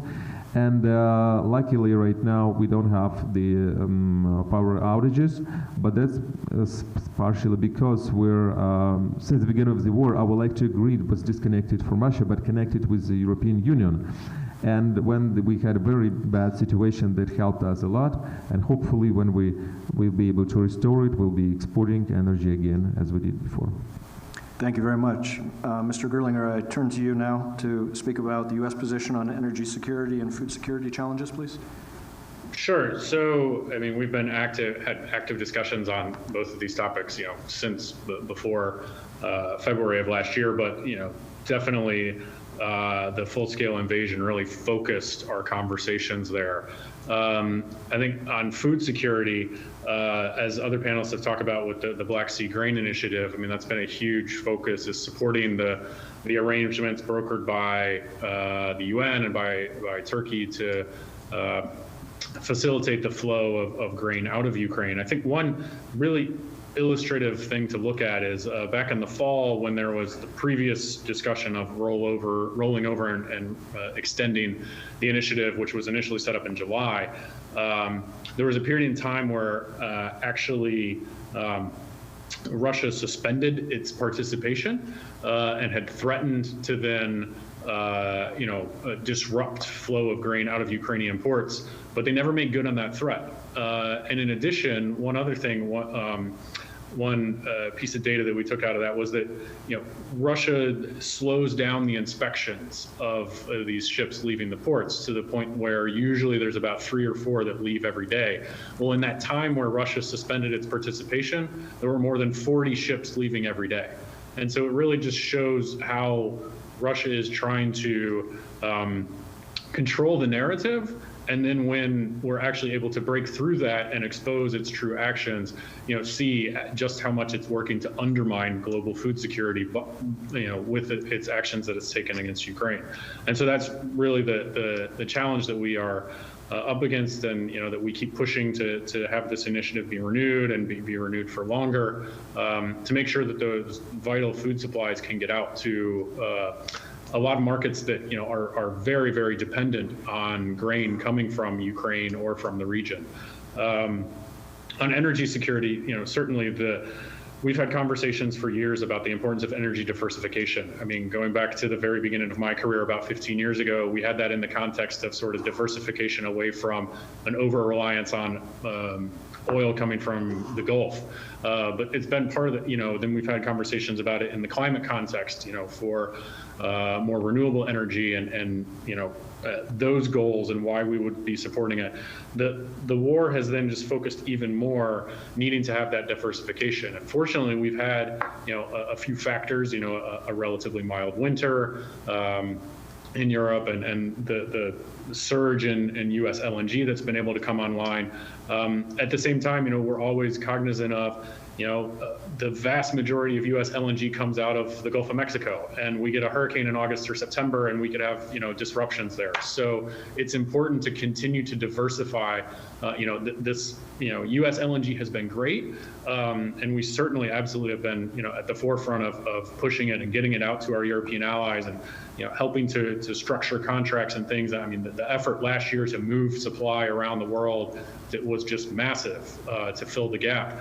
It's been very, very successful. And when you consider that, 14 months ago, how much of Europe's gas supply depended on Russia, and today it is, way, way, way, way down to the point where many, many countries have cut it off completely. That's a huge success, but we also have to be prepared for making sure that, over-reliance one way or another doesn't create other vulnerabilities. Thank you. That's fantastic. Professor Seegel, your reaction?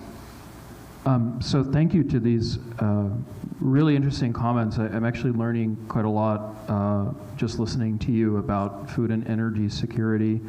So I would say to the audience here, definitely read the fine print for Blinken's statements and the Ukrainian Supplemental Appropriations Act from, I think it's January 2023. So I think that's really important.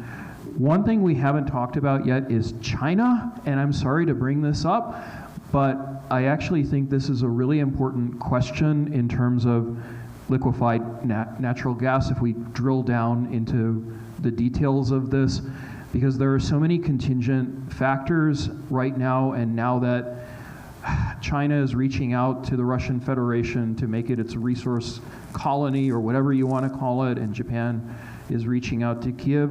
I think that the China factor is kind of the elephant in the room here that we really need to talk about, or at least I would like to talk about, given the fact that there's now time to prepare for the next winter.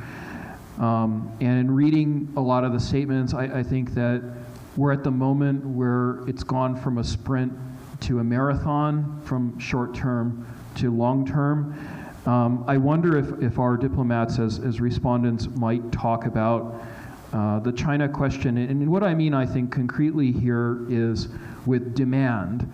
So reduced demand, as I see it, given like the statistics out of China, partly due to COVID and COVID-related restrictions for LNG.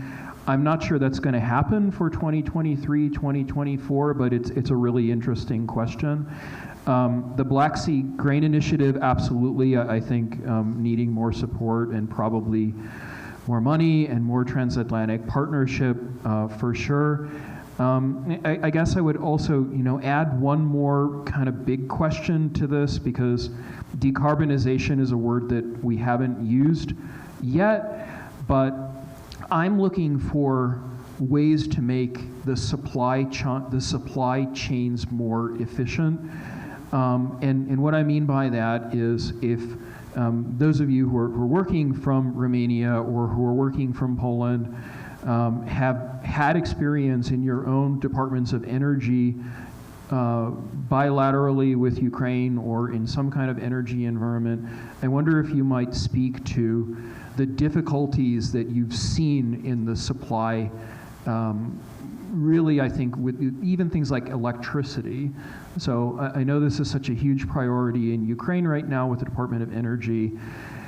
Seeing Kharkiv without electricity for 3 months for me was just kind of like tragic, because I live there, I work there, I know journalists on the ground there. I cannot possibly see that, happening for another winter, or at least I would not want to see that. These strike me as problems that can be solved, at least in the energy environment or the electricity environment. So China and supply chain issues that are real logistical problems. And I do this, from the University of Texas, where we have something called the Global Disinformation Lab.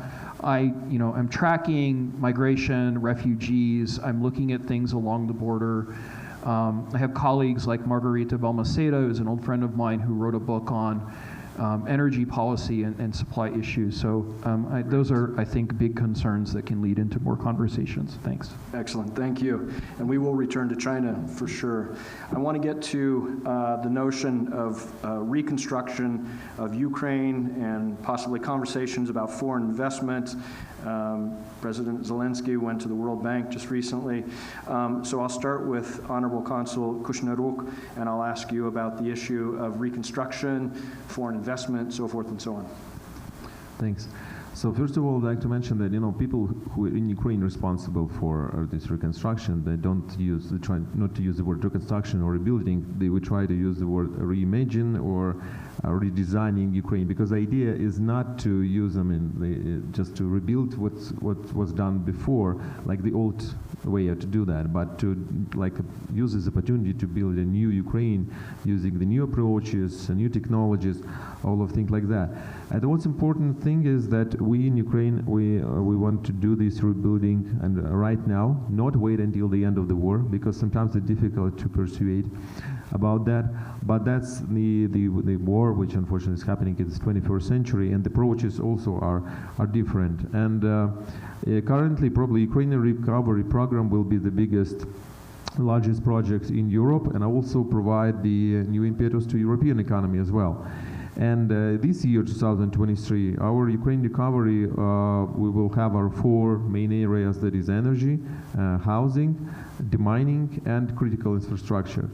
And the new joint assessment released on the 23rd of March, just recently, by the government of Ukraine and World Bank and European Commission and United Nations, is that the assessment of the funds which will be necessary because of the losses has grown up to $411 billion. And this cost of reconstruction and recovery is expected to stretch over the 10 years and combines both needs for public and private funds. So we, of course, very much appreciate the financial assistance provided from our partners.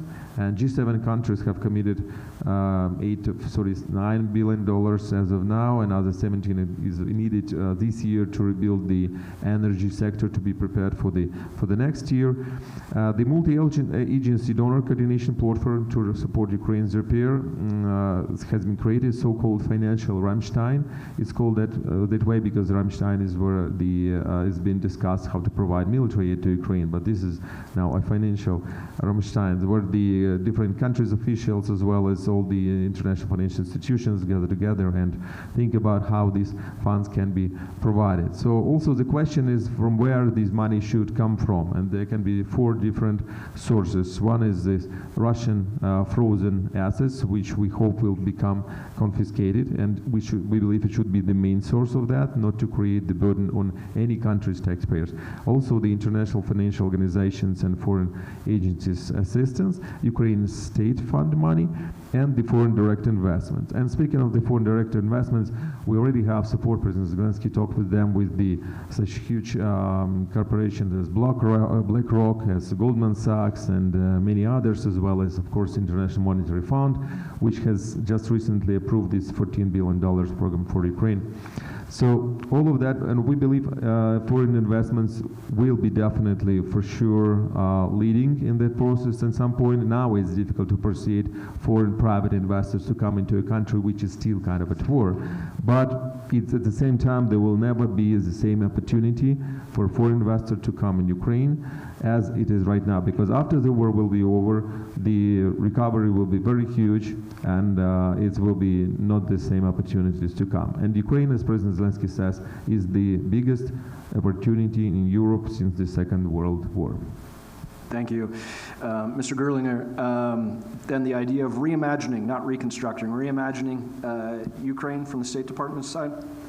Sure, yes. As Consul General Kushnarek said, yes, I've heard the term Ukraine 2.0 used a lot to describe Kyiv's vision for the recovery or the reimagining. Within the U.S. government, the U.S. Agency for International Development has the lead on a lot of our thoughts and our discussions on this reimagining and recovery. So far, the roughly $15.5 billion that the United States has given for direct budgetary support to Ukraine over the last little more than a year has going through the World Bank. That's mostly been for current needs. There's another, I think, close to $7.5 billion that's projected through September of this year. But at the same time, we're not just focused on the now, we're focused on the future as well. And as Mr. Kushnarek said, there's a lot of different sources for where that recovery is going to come from.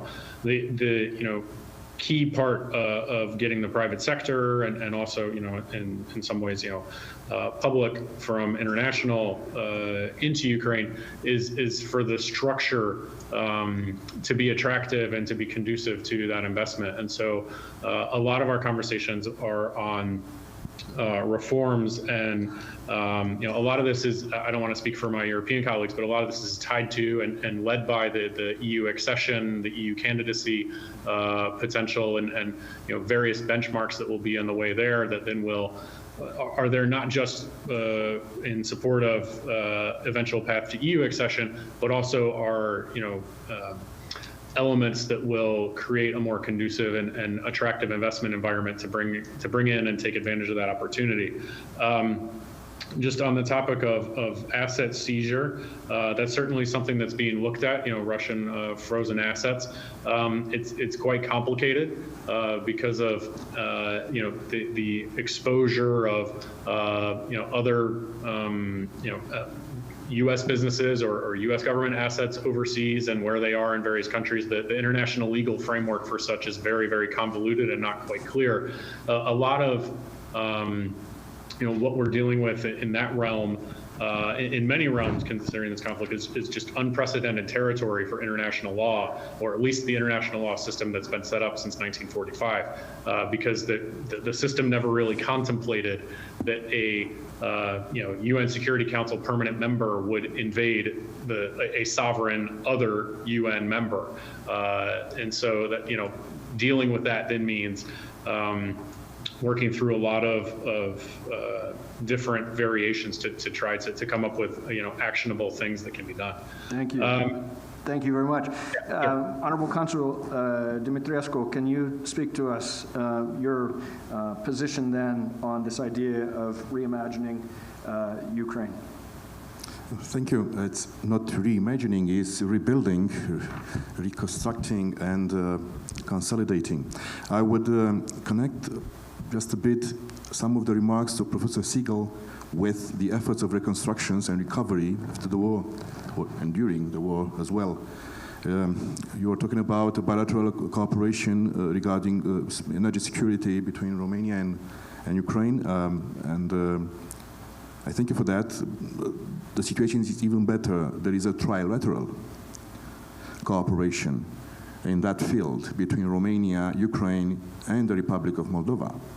And the three ministers of energies have just met in Chisinau for putting a basis for that cooperation. And Romania is highly engaged in providing the necessary resources to Ukraine and the Republic of Moldova in order to avoid any or at least to diminish any damage that is caused by that lack of energy.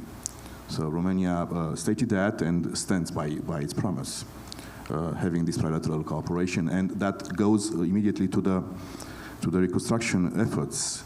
This aggression is the most terrifying, terrible man-made disaster in Europe after the Second World War. And as any disaster management, people that are going to work for recovery and reconstruction first act in order to recover the essential systems. That is the infrastructure for energy, for health, for transport, for schooling, and housing. In that order. Romania has already expressed its will and engagement in order to participate directly with many resources in the reconstruction of Ukraine, and also to support all the international efforts and intervention that are going to be active in the whole process of Ukraine reconstruction. That is so complex, so long, as my colleague and friend, Consul General Kushneruk mentioned. And also the mention of Ryan Gerlinger that some of the resources will come from the European Union and that practically respond to two necessities, not only complying with the conditions for the accession at the EU, but also for helping at the reconstruction of Ukraine, is a truth that is going to happen. And I'm sure that the whole international effort together will help Ukraine to recover as soon as possible. It's going to be a national effort from Ukrainians, supported, highly supported by the international efforts of all civilized countries. Thank you. Thank you. Honorable Consul Szymanowska, would you like to offer a reaction, please? Yes, thank you. So I like the word redesigning Ukraine, and I think you, Dmytro, you spoke about new rules for or redesigning, rebuilding energy sector, housing, demining, and critical infrastructure. But I think what Ukraine is facing now, what the society is facing now, is rebuilding, redesigning the society, the people who are taking things back into their hands. And I think that should also set the rules for the future rebuilding of the state, meaning we need to listen to Ukraine, what Ukraine really needs. I mean, the investment must be based on that rule, on the choice of the Ukrainian people, and not only what we want to offer. I think that this equal participation of Ukrainian citizens in the wealth in the new of the new country is the key to this investment. We cannot talk about Marshall Plan. We should talk about discussion. We should discuss that with the Ukrainians. And I also think what Cosmin has just said. I believe that the fact that Ukraine has now been granted a candidate status in the EU, and also the potential of becoming a NATO member, this should also set the track for rebuilding. We will be assisting in rebuilding a potential NATO and EU member. This is not going to be some peripheral state. It's going to be one of our partners. So that's, I think, it's the mindset that we have to have when talking about rebuilding. Wonderful, wonderful, thank you. I'd like to switch now a little bit the focus to thoughts about the effectiveness of sanctions on Russia, and I'm going to turn to Mr. Gerlinger to start us off. What are your thoughts on the effectiveness of those sanctions? Sure, so I had to speak with my colleagues who cover Russia a bit since I focus more on Ukraine. But I think, we view that the sanctions are being effective. I mean, I think one thing that's very striking about it is the solidarity and just the wide, range of partners and allies who are part of the development of these sanctions and then their enforcement. The goals are to deprive Russia of resources for its war and its imperial project, and reducing international reliance on Russia. We've seen the effects on the battlefield that Russia is, unfortunately still launching, many things at Ukraine, but it's not able to buy the critical elements that it needs for many of these systems, for many of the most high-tech ones. We're talking about optical systems, intelligence, computer chips, that sort of thing. The stories of, Russia cannibalizing washing machines and other products that they're bringing in through Central Asia, just underscores that the sanctions are being effective. This also means that there's, in some ways, it's being pushed around, and we have to continually seek to find where the activity has been moved and then try to push there. It's in order that we can maintain this effectiveness. There's a verifiable impact on the Russian economy that has contracted over the last year. I do want to say that, of course, the goal is not the collapse of the Russian economy. That's not going to happen, and that's not our objective. The objective of the sanctions is to be effective enough to affect its ability to fight the war. And the longer that it goes on, we see Russia is pivoting, or potentially moving to other sources. Professor Seegel mentioned China. There's the Iran relationship as well, all of which are, I think there's arguments over the sustainability of aspects of that over the long term for Russia. And so, certainly, I think the sanctions are here for the long haul until, there's some sort of a change in Russian thinking and in Russia's willingness to be a reliable, negotiator, to come with full faith to peace negotiations at some point down the road. There's no plans for the sanctions to be lifted, at any point, barring a major, decision by Russia to no longer pursue the war. Thank you. Honorable Consul Sanchez, your thoughts from the Spanish position. Thank you. Well, for me, the first sanction that worked really well was what the unexpected, was the determination of the Ukrainian people to fight, to respond. The second, unexpected as well, after, was the real response of the Western allies, or the determination as well. So this is working, and it's part of the solution.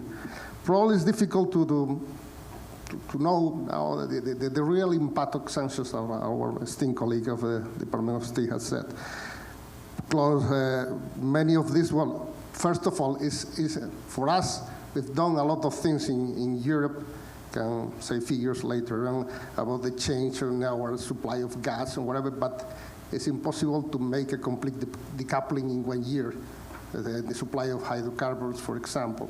And then, as Mr. Gallagher has said, the sanctions didn't have, like in the past, the provision of punishing third countries that trade with Russia. So Russia has tried to look for other suppliers, and you see that the exports, the European exports have plummeted, but the exports for Turkey, for all former Soviet republics, Kyrgyzstan, Turkmenistan, has skyrocketed at the same time. Even those, the export of fruits and vegetables coming from Israel. So, in fact, we have done as much as possible, but the real thing is now we know what it is at stake, but we know what we have to do. I'm probably answering what Mr. Seegel said prior. Now we have something to design about the future of our commitment. First, the transatlantic commitment between Europe and the US. And even in the field of NATO, we talk about later, when we held the NATO summit in Madrid, there were not only NATO countries present there. There were also Australia, New Zealand, Japan. So that we are trying to foresee or to anticipate the future. And probably what is going to be at stake is how to make effective decoupling from China, not to ignoring what China is bringing, but they say now that from the nearshoring, we have to take care of the friendshoring, to know what it is at our side, to change the patterns, the matrix of many things, and to try to design another kind of future, knowing that we have to do many things by ourselves. Probably after COVID, we were thinking about that, and now after Ukraine, we have to think about that. Wonderful, thank you. Honorable Consul Siemianowska, from the Polish position, sanctions on Russia. Well, Polish position is also a EU position, of course, and European Union has taken immense efforts with the sanctions. I believe that it all depends on international solidarity. The European Union is also working towards that. We had a sanctions coordinators forum with like-minded countries, and as Spanish consul has just mentioned, with Japan, Canada, United States, Australia, New Zealand. So tightening that system definitely makes it more effective. Naturally, Russia is trying to serve circumvent those sanctions, and of course we should also think about aligning them with sanctions towards, let's say, Belarus. So that's one thing to think about. But you know, if you ask a simple question, are sanctions effective? Well, no, since Putin did not withdraw, and is that the way to think about sanctions? I don't think it is. It's very unrealistic or naive even. I'm looking at these issues from more sociological perspective as well. I mean, we can talk about politics, economy, etc., but we should also think about the Russian people, the Russian society. So is the fact that a Russian girl cannot buy an iPhone in Russia anymore, is that going to change the war? Well, no, but I think that in a way it gives a signal, it sends a signal that this social agreement that has been working so far. We, the society, will not talk much about politics, will not intervene what is going on in the Kremlin, and you, the Kremlin and the security services will provide stability and access to all the Western goods or Western style of living. And now I think, if a regular guy somewhere in Kazan cannot buy a reasonably priced used Toyota, that sends him a signal as well. And I hope that those little signals are little drops that can actually start a corrosion in the society and somehow ferment it from the inside. If I'm naive thinking that, well, I'm hopeful. Great, thank you. Professor Seegel, your reaction. Yeah, these are really great comments, and I think the question about pivoting is also really important at the moment. So not just pivoting to China, but pivoting to, as the Russian Federation is doing, toward Iran and North Korea, especially for manufacturing and weapons supply.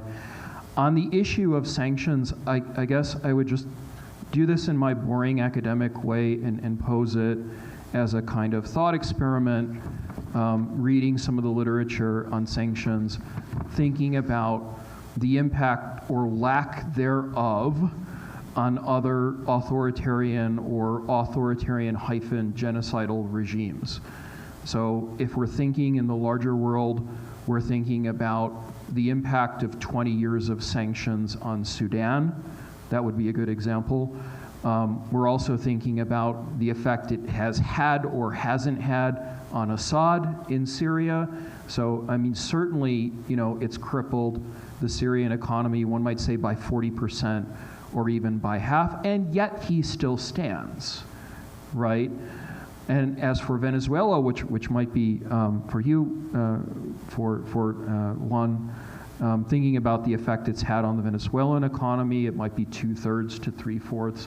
It might be somewhere around there, and yet it still stands. So I think, at least from what I read, the United States is interested in functioning like the G7 in a hard power world. This is something I think that the French and Germans are not quite used to, at least not quite yet. But those questions are hard because they require asking what Russian objectives actually are, and nobody can read Putin's mind, including the people that you see up here on stage. So there are small kind of tactics that one can engage in. So hiking tariffs on aluminum exports, right? Boring stuff, cutting off access to semiconductors and high-tech products.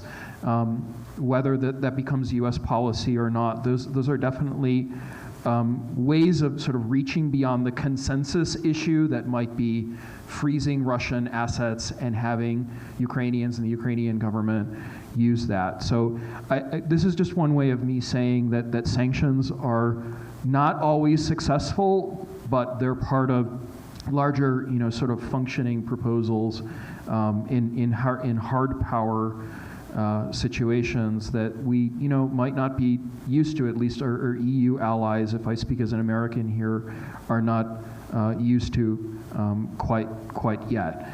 And that question about Russia's maximalist goals, I think we just, not to do Kremlinology, because I know, Fred, you don't like this, and I don't like it either, but we do have to ask what the Russian time frame is and the objectives and how they might respond to sanctions. Russia had a 5% growth in 2021. It had a 2% contraction in 2022. Some had predicted 10%, but certainly the sanctions have, I would argue, even though they sound good, have not had the effect that some had imagined they would have. Thank you. Thank you. We're going to move, and thank you for following the time. I appreciate it very much. We are on the last kind of set question, and then we're going to open it up, because obviously I knew that having these set questions would then bring forth a whole series of other questions. So we'll get through this kind of last one, and then we're going to free it up. I'm going to turn to you, Honorable Consul Kushnuruk, and it's already been, the issue's been raised, but could you speak about the path forward to inclusion of Ukraine in organizations such as the EU and possibly even NATO? Yeah, if you allow me, I'll just quickly comment on the sanctions as well, because there are definitely sanctions that work, because just I believe yesterday a telephone conversation interception has become public between one Russian oligarch, like a billionaire, and one producer, Prigozhin, not the Prigozhin from Wagner, but another one, but still. And pretty interesting that that billionaire is complaining to him that he's suffering from sanctions a lot. So on a personal level, the sanction, I mean, he cannot really, use his credit card in US dollars or to pay for something, despite the fact he has billions of dollars. So on a personal level, personal sanctions work. On the sectoral level, we would be happy if they work more. And by the way, the sanctions should be expanded to Russia and Belarus as well, because of the recent statements from Putin that he's going to provide nuclear weapons to Belarus. And after that, we have already heard on Belarus TV propaganda that they are threatening to use that against Poland openly, and those crazy guys.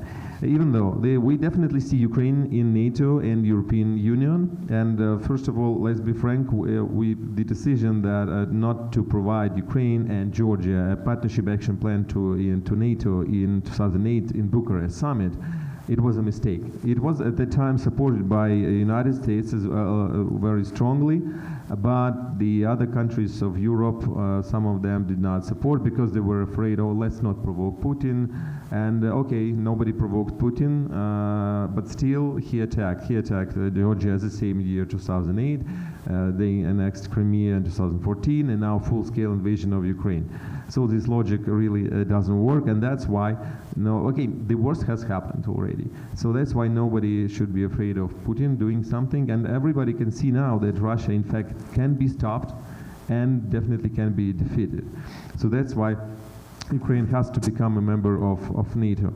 And, because the fact that Ukraine was not in NATO is actually preceded Putin that, okay, I can attack and there will be no consequences for me for that, because no one will protect. Well, the reality proved to be different, and the NATO was become much more united, which is a very good thing. But at the same time, and now the only real security guarantees in the world that work is the NATO guarantees. That's the reason why even the smaller Baltic states can feel themselves quite secure and can speak openly on what they think, because they are protected by Article 5. And that's what we need for Ukraine. And the Ukrainian army currently is, of course, the strongest in Europe. It's the biggest in number, and also with the help of the NATO technologies, NATO weapons, it definitely stronger. So it will benefit NATO, in fact, as well. And after, our President Zelensky has that kind of Ukraine de facto joined NATO already, because we are training to the same standards, we're using the same kind of weapons, but also we have a trust between each other, which is the most important thing between allies. And NATO also helps protect Ukraine right now because by providing the weapons, and Ukraine protects NATO at the same time from the Russian threat. And after this heroic struggle against Russian aggression, Ukraine has deserved its right to become a member of NATO and the member of the European Union. And that's why in September Ukraine has filed submitted the application to join NATO and also the European Union. And hopefully at the Vilnius summit, we expect to hear some good news about whether we'll be able to use the accelerated procedure of joining NATO, which the Finland and Sweden are now taking. So, yeah. Thank you so much. Honorable Consul Sanchez, please, could you speak to the issue of Ukraine's path towards EU membership or NATO membership or both? Well, quick answer to say other things. Spain is ready to support any decision taken by the Ukrainians in order to join European Union and NATO if they want to, for sure. But let me say other things, well, to think about. Well, who is Putin? Putin is an autocrat, former KGB boy, is indoctrinated in the beliefs of Mother Russia. There's a guy who despises the predecessors because they blame for, Russian decline, to Gorbachev, Putin, and so on. So he deployed his own version of a military, economic, industrial complex. We are surrounded by some tycoons. Let me tell you some figures. Spain is a country that is 40 times smaller than Russia in size and 4 times smaller in population. But we have the same GDP than Russia, and we are not the richest ones in Europe. So you don't build an empire with these figures. Let me tell you something. Putin is not the aggression on Ukraine is not a military issue. The NATO was very careful not to open facilities in the former countries of the Warsaw Pact. And now, the American soldiers stationed in Europe are 80,000, around 80,000. It's a third of the number that were in the mid-90s. So it's not a matter of military threat on Russia. So why Ukraine? Well, there are many things at stake. For me, the main reason is that Putin doesn't want to have their unsuccessful process of westernization. A modern society, a free society. Better to have something like puppet state, like Lukashenko Belarus, or even a barren wasteland, a fire wall, something like that, not in the middle. Because you have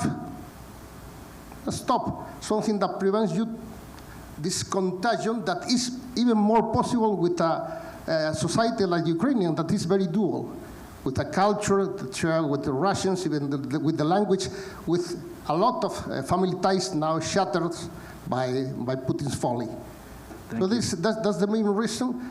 For me, that is a kind of opinion. Probably there are more elaborates in the field, but we stand ready to do anything that Ukrainians want. Thank you very much. Honorable Consul Shimanovska, you've spoken a little bit about this, but again, maybe that pathway, some insights into that? Yeah, I think the subject of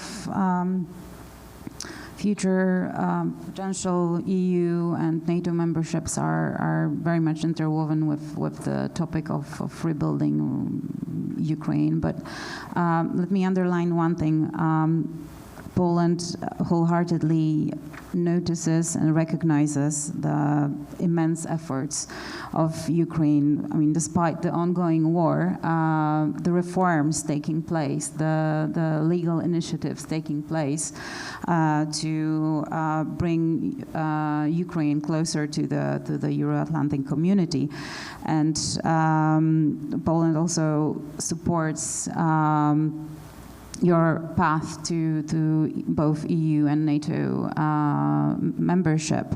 But being a relatively new EU country, Poland is, although it's been almost 19 years, but I can still remember that it was, of course, a very painstaking and lengthy process. And it was years of negotiations, years of merit-based checking of Polish regulations being modified to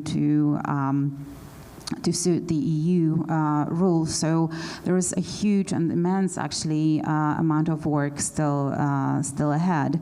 As far as NATO is concerned, I hope that the Vilnius summit will not repeat just the language from Bucharest from 2008. And I think at this very moment, we are and we will be concentrating on political support, on practical cooperation, and I think that's for the time being the path that is being taken. Thank you. Fantastic. And then final reaction from Honorable Consul Dumitriescu. Thank you, Frederick. You will despair. It's final, but it's long. Not that long. So, very good question.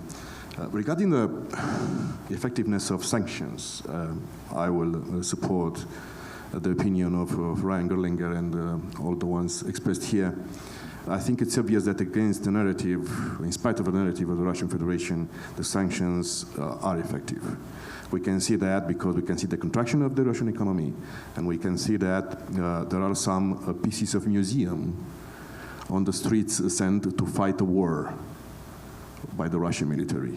So that military industrial complex has some issues in funding, maybe.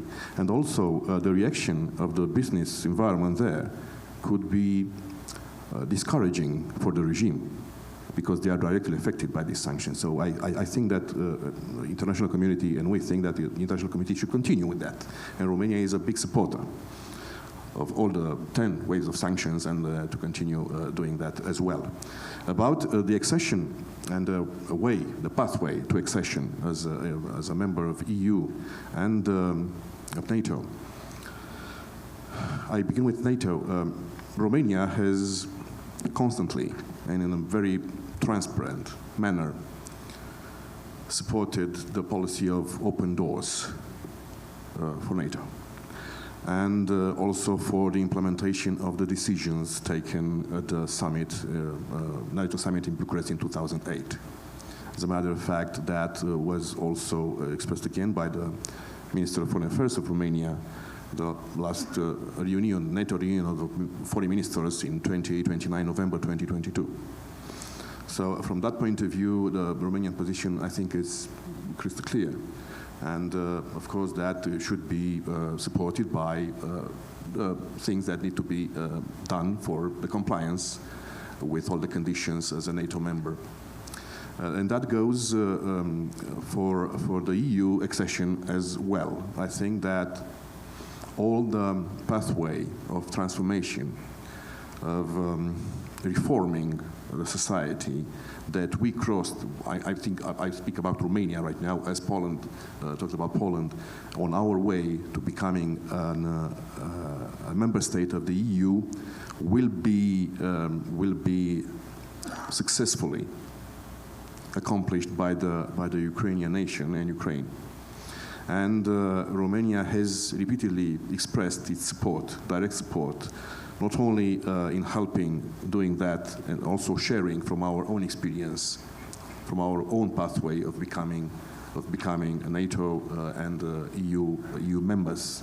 And that was repeatedly expressed at the highest level when the Prime Minister of Romania and the head of the President of the Parliament of the Chambers of Deputies visited in April Kyiv together, and when the Romanian President Klaus Iohannis visited in June Kyiv together with President Macron, with the Chancellor of Germany, the Prime Minister of Italy, as well. So that kind of support, Romania is ready to provide, and will definitely provide it. Thank you. We have exactly 13 minutes, and I promised I would get us to lunch on time. What I'd like to do is go down the line. Many questions have been raised, important questions, China, more on resource security and the like. If you could just take 2 minutes and pick whichever issue that was raised during the reactions and comment on that. I'm going to start with Ryan Gerlinger, please. 2 minutes to kind of hit whatever high point you think necessary. Sure. I think on China, with Xi's visit to Moscow last week, certainly that's at the front of our minds. And it's a pivotal element as we consider, Ukraine and as we consider Russia. I mean, one thing that will be very interesting to watch is, as we talk about the reconstruction or the reimagining, is what role does China play there? Because of the immense, financial resources, the activity in all sorts of markets all around the world, and how does that happen alongside its partnership or however we want to describe it with Moscow? And also, what is, certainly we see, the state visit over 3 days compared with not even a phone call with President Zelensky, that just the wide disparity there between how China views, where it views itself in the conflict, and how does that, then play going forward. I think the U.S. administration has been very clear about, the possibility of China moving into lethal assistance to Russia, and that would essentially put us into a much different picture, probably globally. That then potentially changes a lot of elements on the ground, and then also in relations with China around the world. So certainly it's a key aspect, and then part of our efforts is trying to ensure that doesn't happen. Great. But that's been all a matter of normal diplomacy and leverage and everything else. So certainly something that we'll continue to be very focused on and keep a watch on. Thank you, Honorable Consul Sanchez. 2 minutes. Thank you. For me, what we have to stake now is to try to strengthen the foundations of the new reality among the Western countries themselves. So to keep the determination, and to improve our system of cooperation. We've done in the military field, we have been shown, but we think we have a way ahead to try to tackle with the consequences of this new globalization, as I said, after COVID and after the war on Ukraine.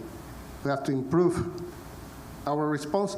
Well, we can talk about China, but the best answer to China and to the rest of the world that doesn't follow our way of seeing things is, to show more commitment and more, cooperation among ourselves. Thank you very much. Honorable Consul Dimitriescu.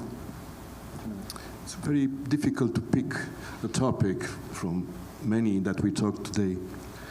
So I will say only that for Romania, a sovereign, powerful, independent, and European Ukraine is very important. Not only as a partner, but also from the security point of view. And we will provide the necessary support in order to touch those targets. At the same time, I think that consolidating resiliency of the Western democratic world countries is of utmost importance. We need to see and to learn from these history lessons. We are able to see that we cannot depend on the resources of only other countries of the world, and that we need to build our partnerships inside and outside our alliances based on the deep values of freedom, liberty, democracy, dignity, and respect for the world order based on rules and on international law. Thank you very much. Honorable Consul Kushnero. What's the most important thing for Ukraine this year is to make sure of the timely and necessary supply of the military aid and ammunition, which we need to successfully fight Russians. Because that's what I did not mention. That, for example, right now Russians are firing about 15,000 artillery ammo a day. We around 5,000 only, so 3 times less. And we need to increase that at least to 10,000 to try to reach the parity, and maybe think about the counteroffensive, which is so much discussed now. And the European Union has now committed supply of 1 million artillery ammo per year, and we're grateful for that. But with that use that we might have, is going to last maybe for 3 months only. So we need a bigger support for that. And in the meanwhile, of course, there's worth mentioning the peace proposals, which are currently arising from the visit of the big Asian country to Moscow. And we say that we should stick to the plan which was proposed by President Zelensky and which is enshrined in the United Nations resolution, because it not only includes what we already discussed, but also it has the requirements for withdrawal for Russian troops, restoration of territorial integrity, release of all prisoners of war, punishment for war crimes, and new global security architecture. Because in the peace plan, which was the other one, the alternative, it also has a request for respect for territorial integrity of all countries, for the ceasefire, and all things like that, which looks fine, yes, but it does not have any line about demands for Russia to withdraw its forces. So how can you ensure your territorial integrity if you have 350,000 foreign troops standing on your land? There is a contradiction in the plan by itself. And any ceasefire as for this moment will actually benefit Russia, because it will allow them to freeze the war for their own benefit. And we should not allow that to happen. So there is no country in the world which wants peace more than Ukraine does. But first of all, the territorial integrity has to be restored, and all the country has to be free, and basically the safety in Europe has to be restored. Thank you. Honorable Consul.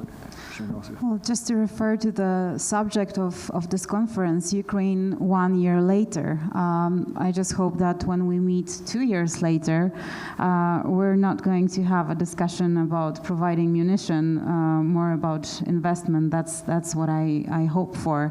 But for the next months, or how long it takes, I believe Poland will show its determination to continue with the assistance. And I think there was a topic of the change in elections and potential changes in the government. We're going to have elections this year, and Polish society is polarized on politics on many topics. But when it comes to the assistance to Ukraine, we stand united, and all parties in Poland do. So I'm sure that the policy that Poland has been presenting towards the Russian aggression, the help that needs to be provided to Ukraine, will continue. Fantastic. Thank you, Professor Seegel. I'll keep my remarks really short. I think that solidarity comes with a price, and we need to figure out what that is. It also comes with commitment to time, and we also have to figure out what that is.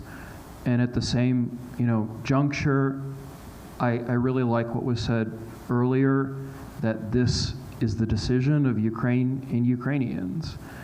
Despite all of these patron-client relationships and dependency and independency, it's ultimately the Ukrainians who are living and fighting and dying for their country. And I think that element of agency and that respect for Ukrainian voices in a polyphonic way, because there are serious disagreements about many things, I think at a very bare minimum, the US and the EU should respect that. And what the Ukrainians want, what the Zelensky government is actually pursuing, pay attention very closely to both domestic and foreign policy, the last point to which is that there's a huge brain drain and a human cost to all of this.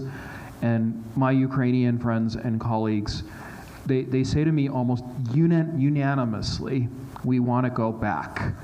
Or if we can't go back, we're going to do everything for this country that was unlawfully and aggressively nearly destroyed. Thank you. Okay, I've been asked to just give closing remarks, and of course, how do you offer closing remarks on something like this, but I'll give it a shot. Just in this week alone, much has happened that warrants our attention. President Volodymyr Zelensky met with members of the World Bank, as we've talked about, and suggested that the cost to rebuild Ukraine would be in the range of $411 billion. The International Criminal Court issued arrest warrants for President Vladimir Putin for the war crime of unlawful deportation of children and that of unlawful transfer of children from occupied areas of Ukraine to the Russian Federation. In his turn, President Putin announced that he plans to station tactical nuclear weapons in Belarus. At the same time, President Putin, as we kind of played on the edges with, met with Chinese President Xi Jinping. Many of us saw the images on the news, a clear message being sent from the Kremlin. Putin hosted the banquet for Xi in a 15th century palace within the Kremlin, where Tsars once celebrated their coronation and consecrated the top clergy of the Orthodox Church. This was certainly meant to recall Russia's imperial past. On the mural behind Putin and Xi, as the two toasted the enduring Sino-Russian cooperation, was Prince Vladimir of Kiev and Rus and his sons. As many of us know in this room, Prince Vladimir accepted Eastern Orthodoxy in 988 and drew Rus closer to Byzantium politically and economically. The Kremlin's message to the world was that this war is not just about NATO expansion or denazification, but about historical continuity. The version of history that Putin wants to continue to write is not the same version of history that the rest of the world wants to be written. As we all know, there is not just one history, not just one way to assemble the dates, the times, and the events of the past. Yet, if we do not understand Putin's historical perspective, then we cannot completely understand this crisis.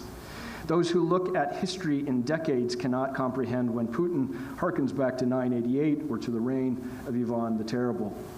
As Orlando Figgis, the British historian of Russia, has recently written in his book, quote, "No other country has reimagined its own past so frequently. None has a history so subjected to vicissitudes of ruling ideologies. History in Russia is political. Drawing lessons from the country's past has always been the most effective way to win an argument about future directions and policies. All the great debates about the country's character and destiny have been framed by questions about history," end quote. This is particularly the case in Putin's Russia, where there is only one political party and no competing ideologies to frame a debate. This is why I will take this moment to encourage those in the audience, especially our UVU students, to engage with the past critically. Understand not only the different ways in which to view our own history, the history of the United States, but the history of the world. This is the time to hone your skills to become better critical thinkers, better writers, more adept at crafting an argument and stating an informed opinion. Some have argued that we, and Professor Seegel noted this, are in a post-truth era in the 21st century. The understanding that objective facts are ignored in place of appeals to emotions and personal beliefs. I hope that we can reject this approach to allow emotions and personal beliefs to supersede critical thinking and the pursuit of knowledge. I encourage you to educate yourself, as we have done today, so that you can make informed opinions about what is happening in the world. The reason that this is important is that this war is not only being fought in Ukraine, it is being fought in the hearts and minds of people throughout the world. How long might the United States supply Ukraine with advanced weapons systems? Much of this is reliant on public opinion and the political resolve of our nation's leaders. So when Putin toasts Xi in a 15th century palace in the Kremlin, in front of a mural with the image of Prince Vladimir, this is a clear and deliberate act of political messaging. This is propaganda. This is an extenuation of the war in Ukraine. The reason that we have events like this one today is to counteract that kind of messaging. to inform and promote discussion, to help our students, our community, and our great state of Utah make informed opinions about what is happening in Ukraine, in Europe, and in the world. I want to thank you today for coming. I hope that you've gained a lot from our discussion. I know that I have. Please help me in thanking our guests on stage.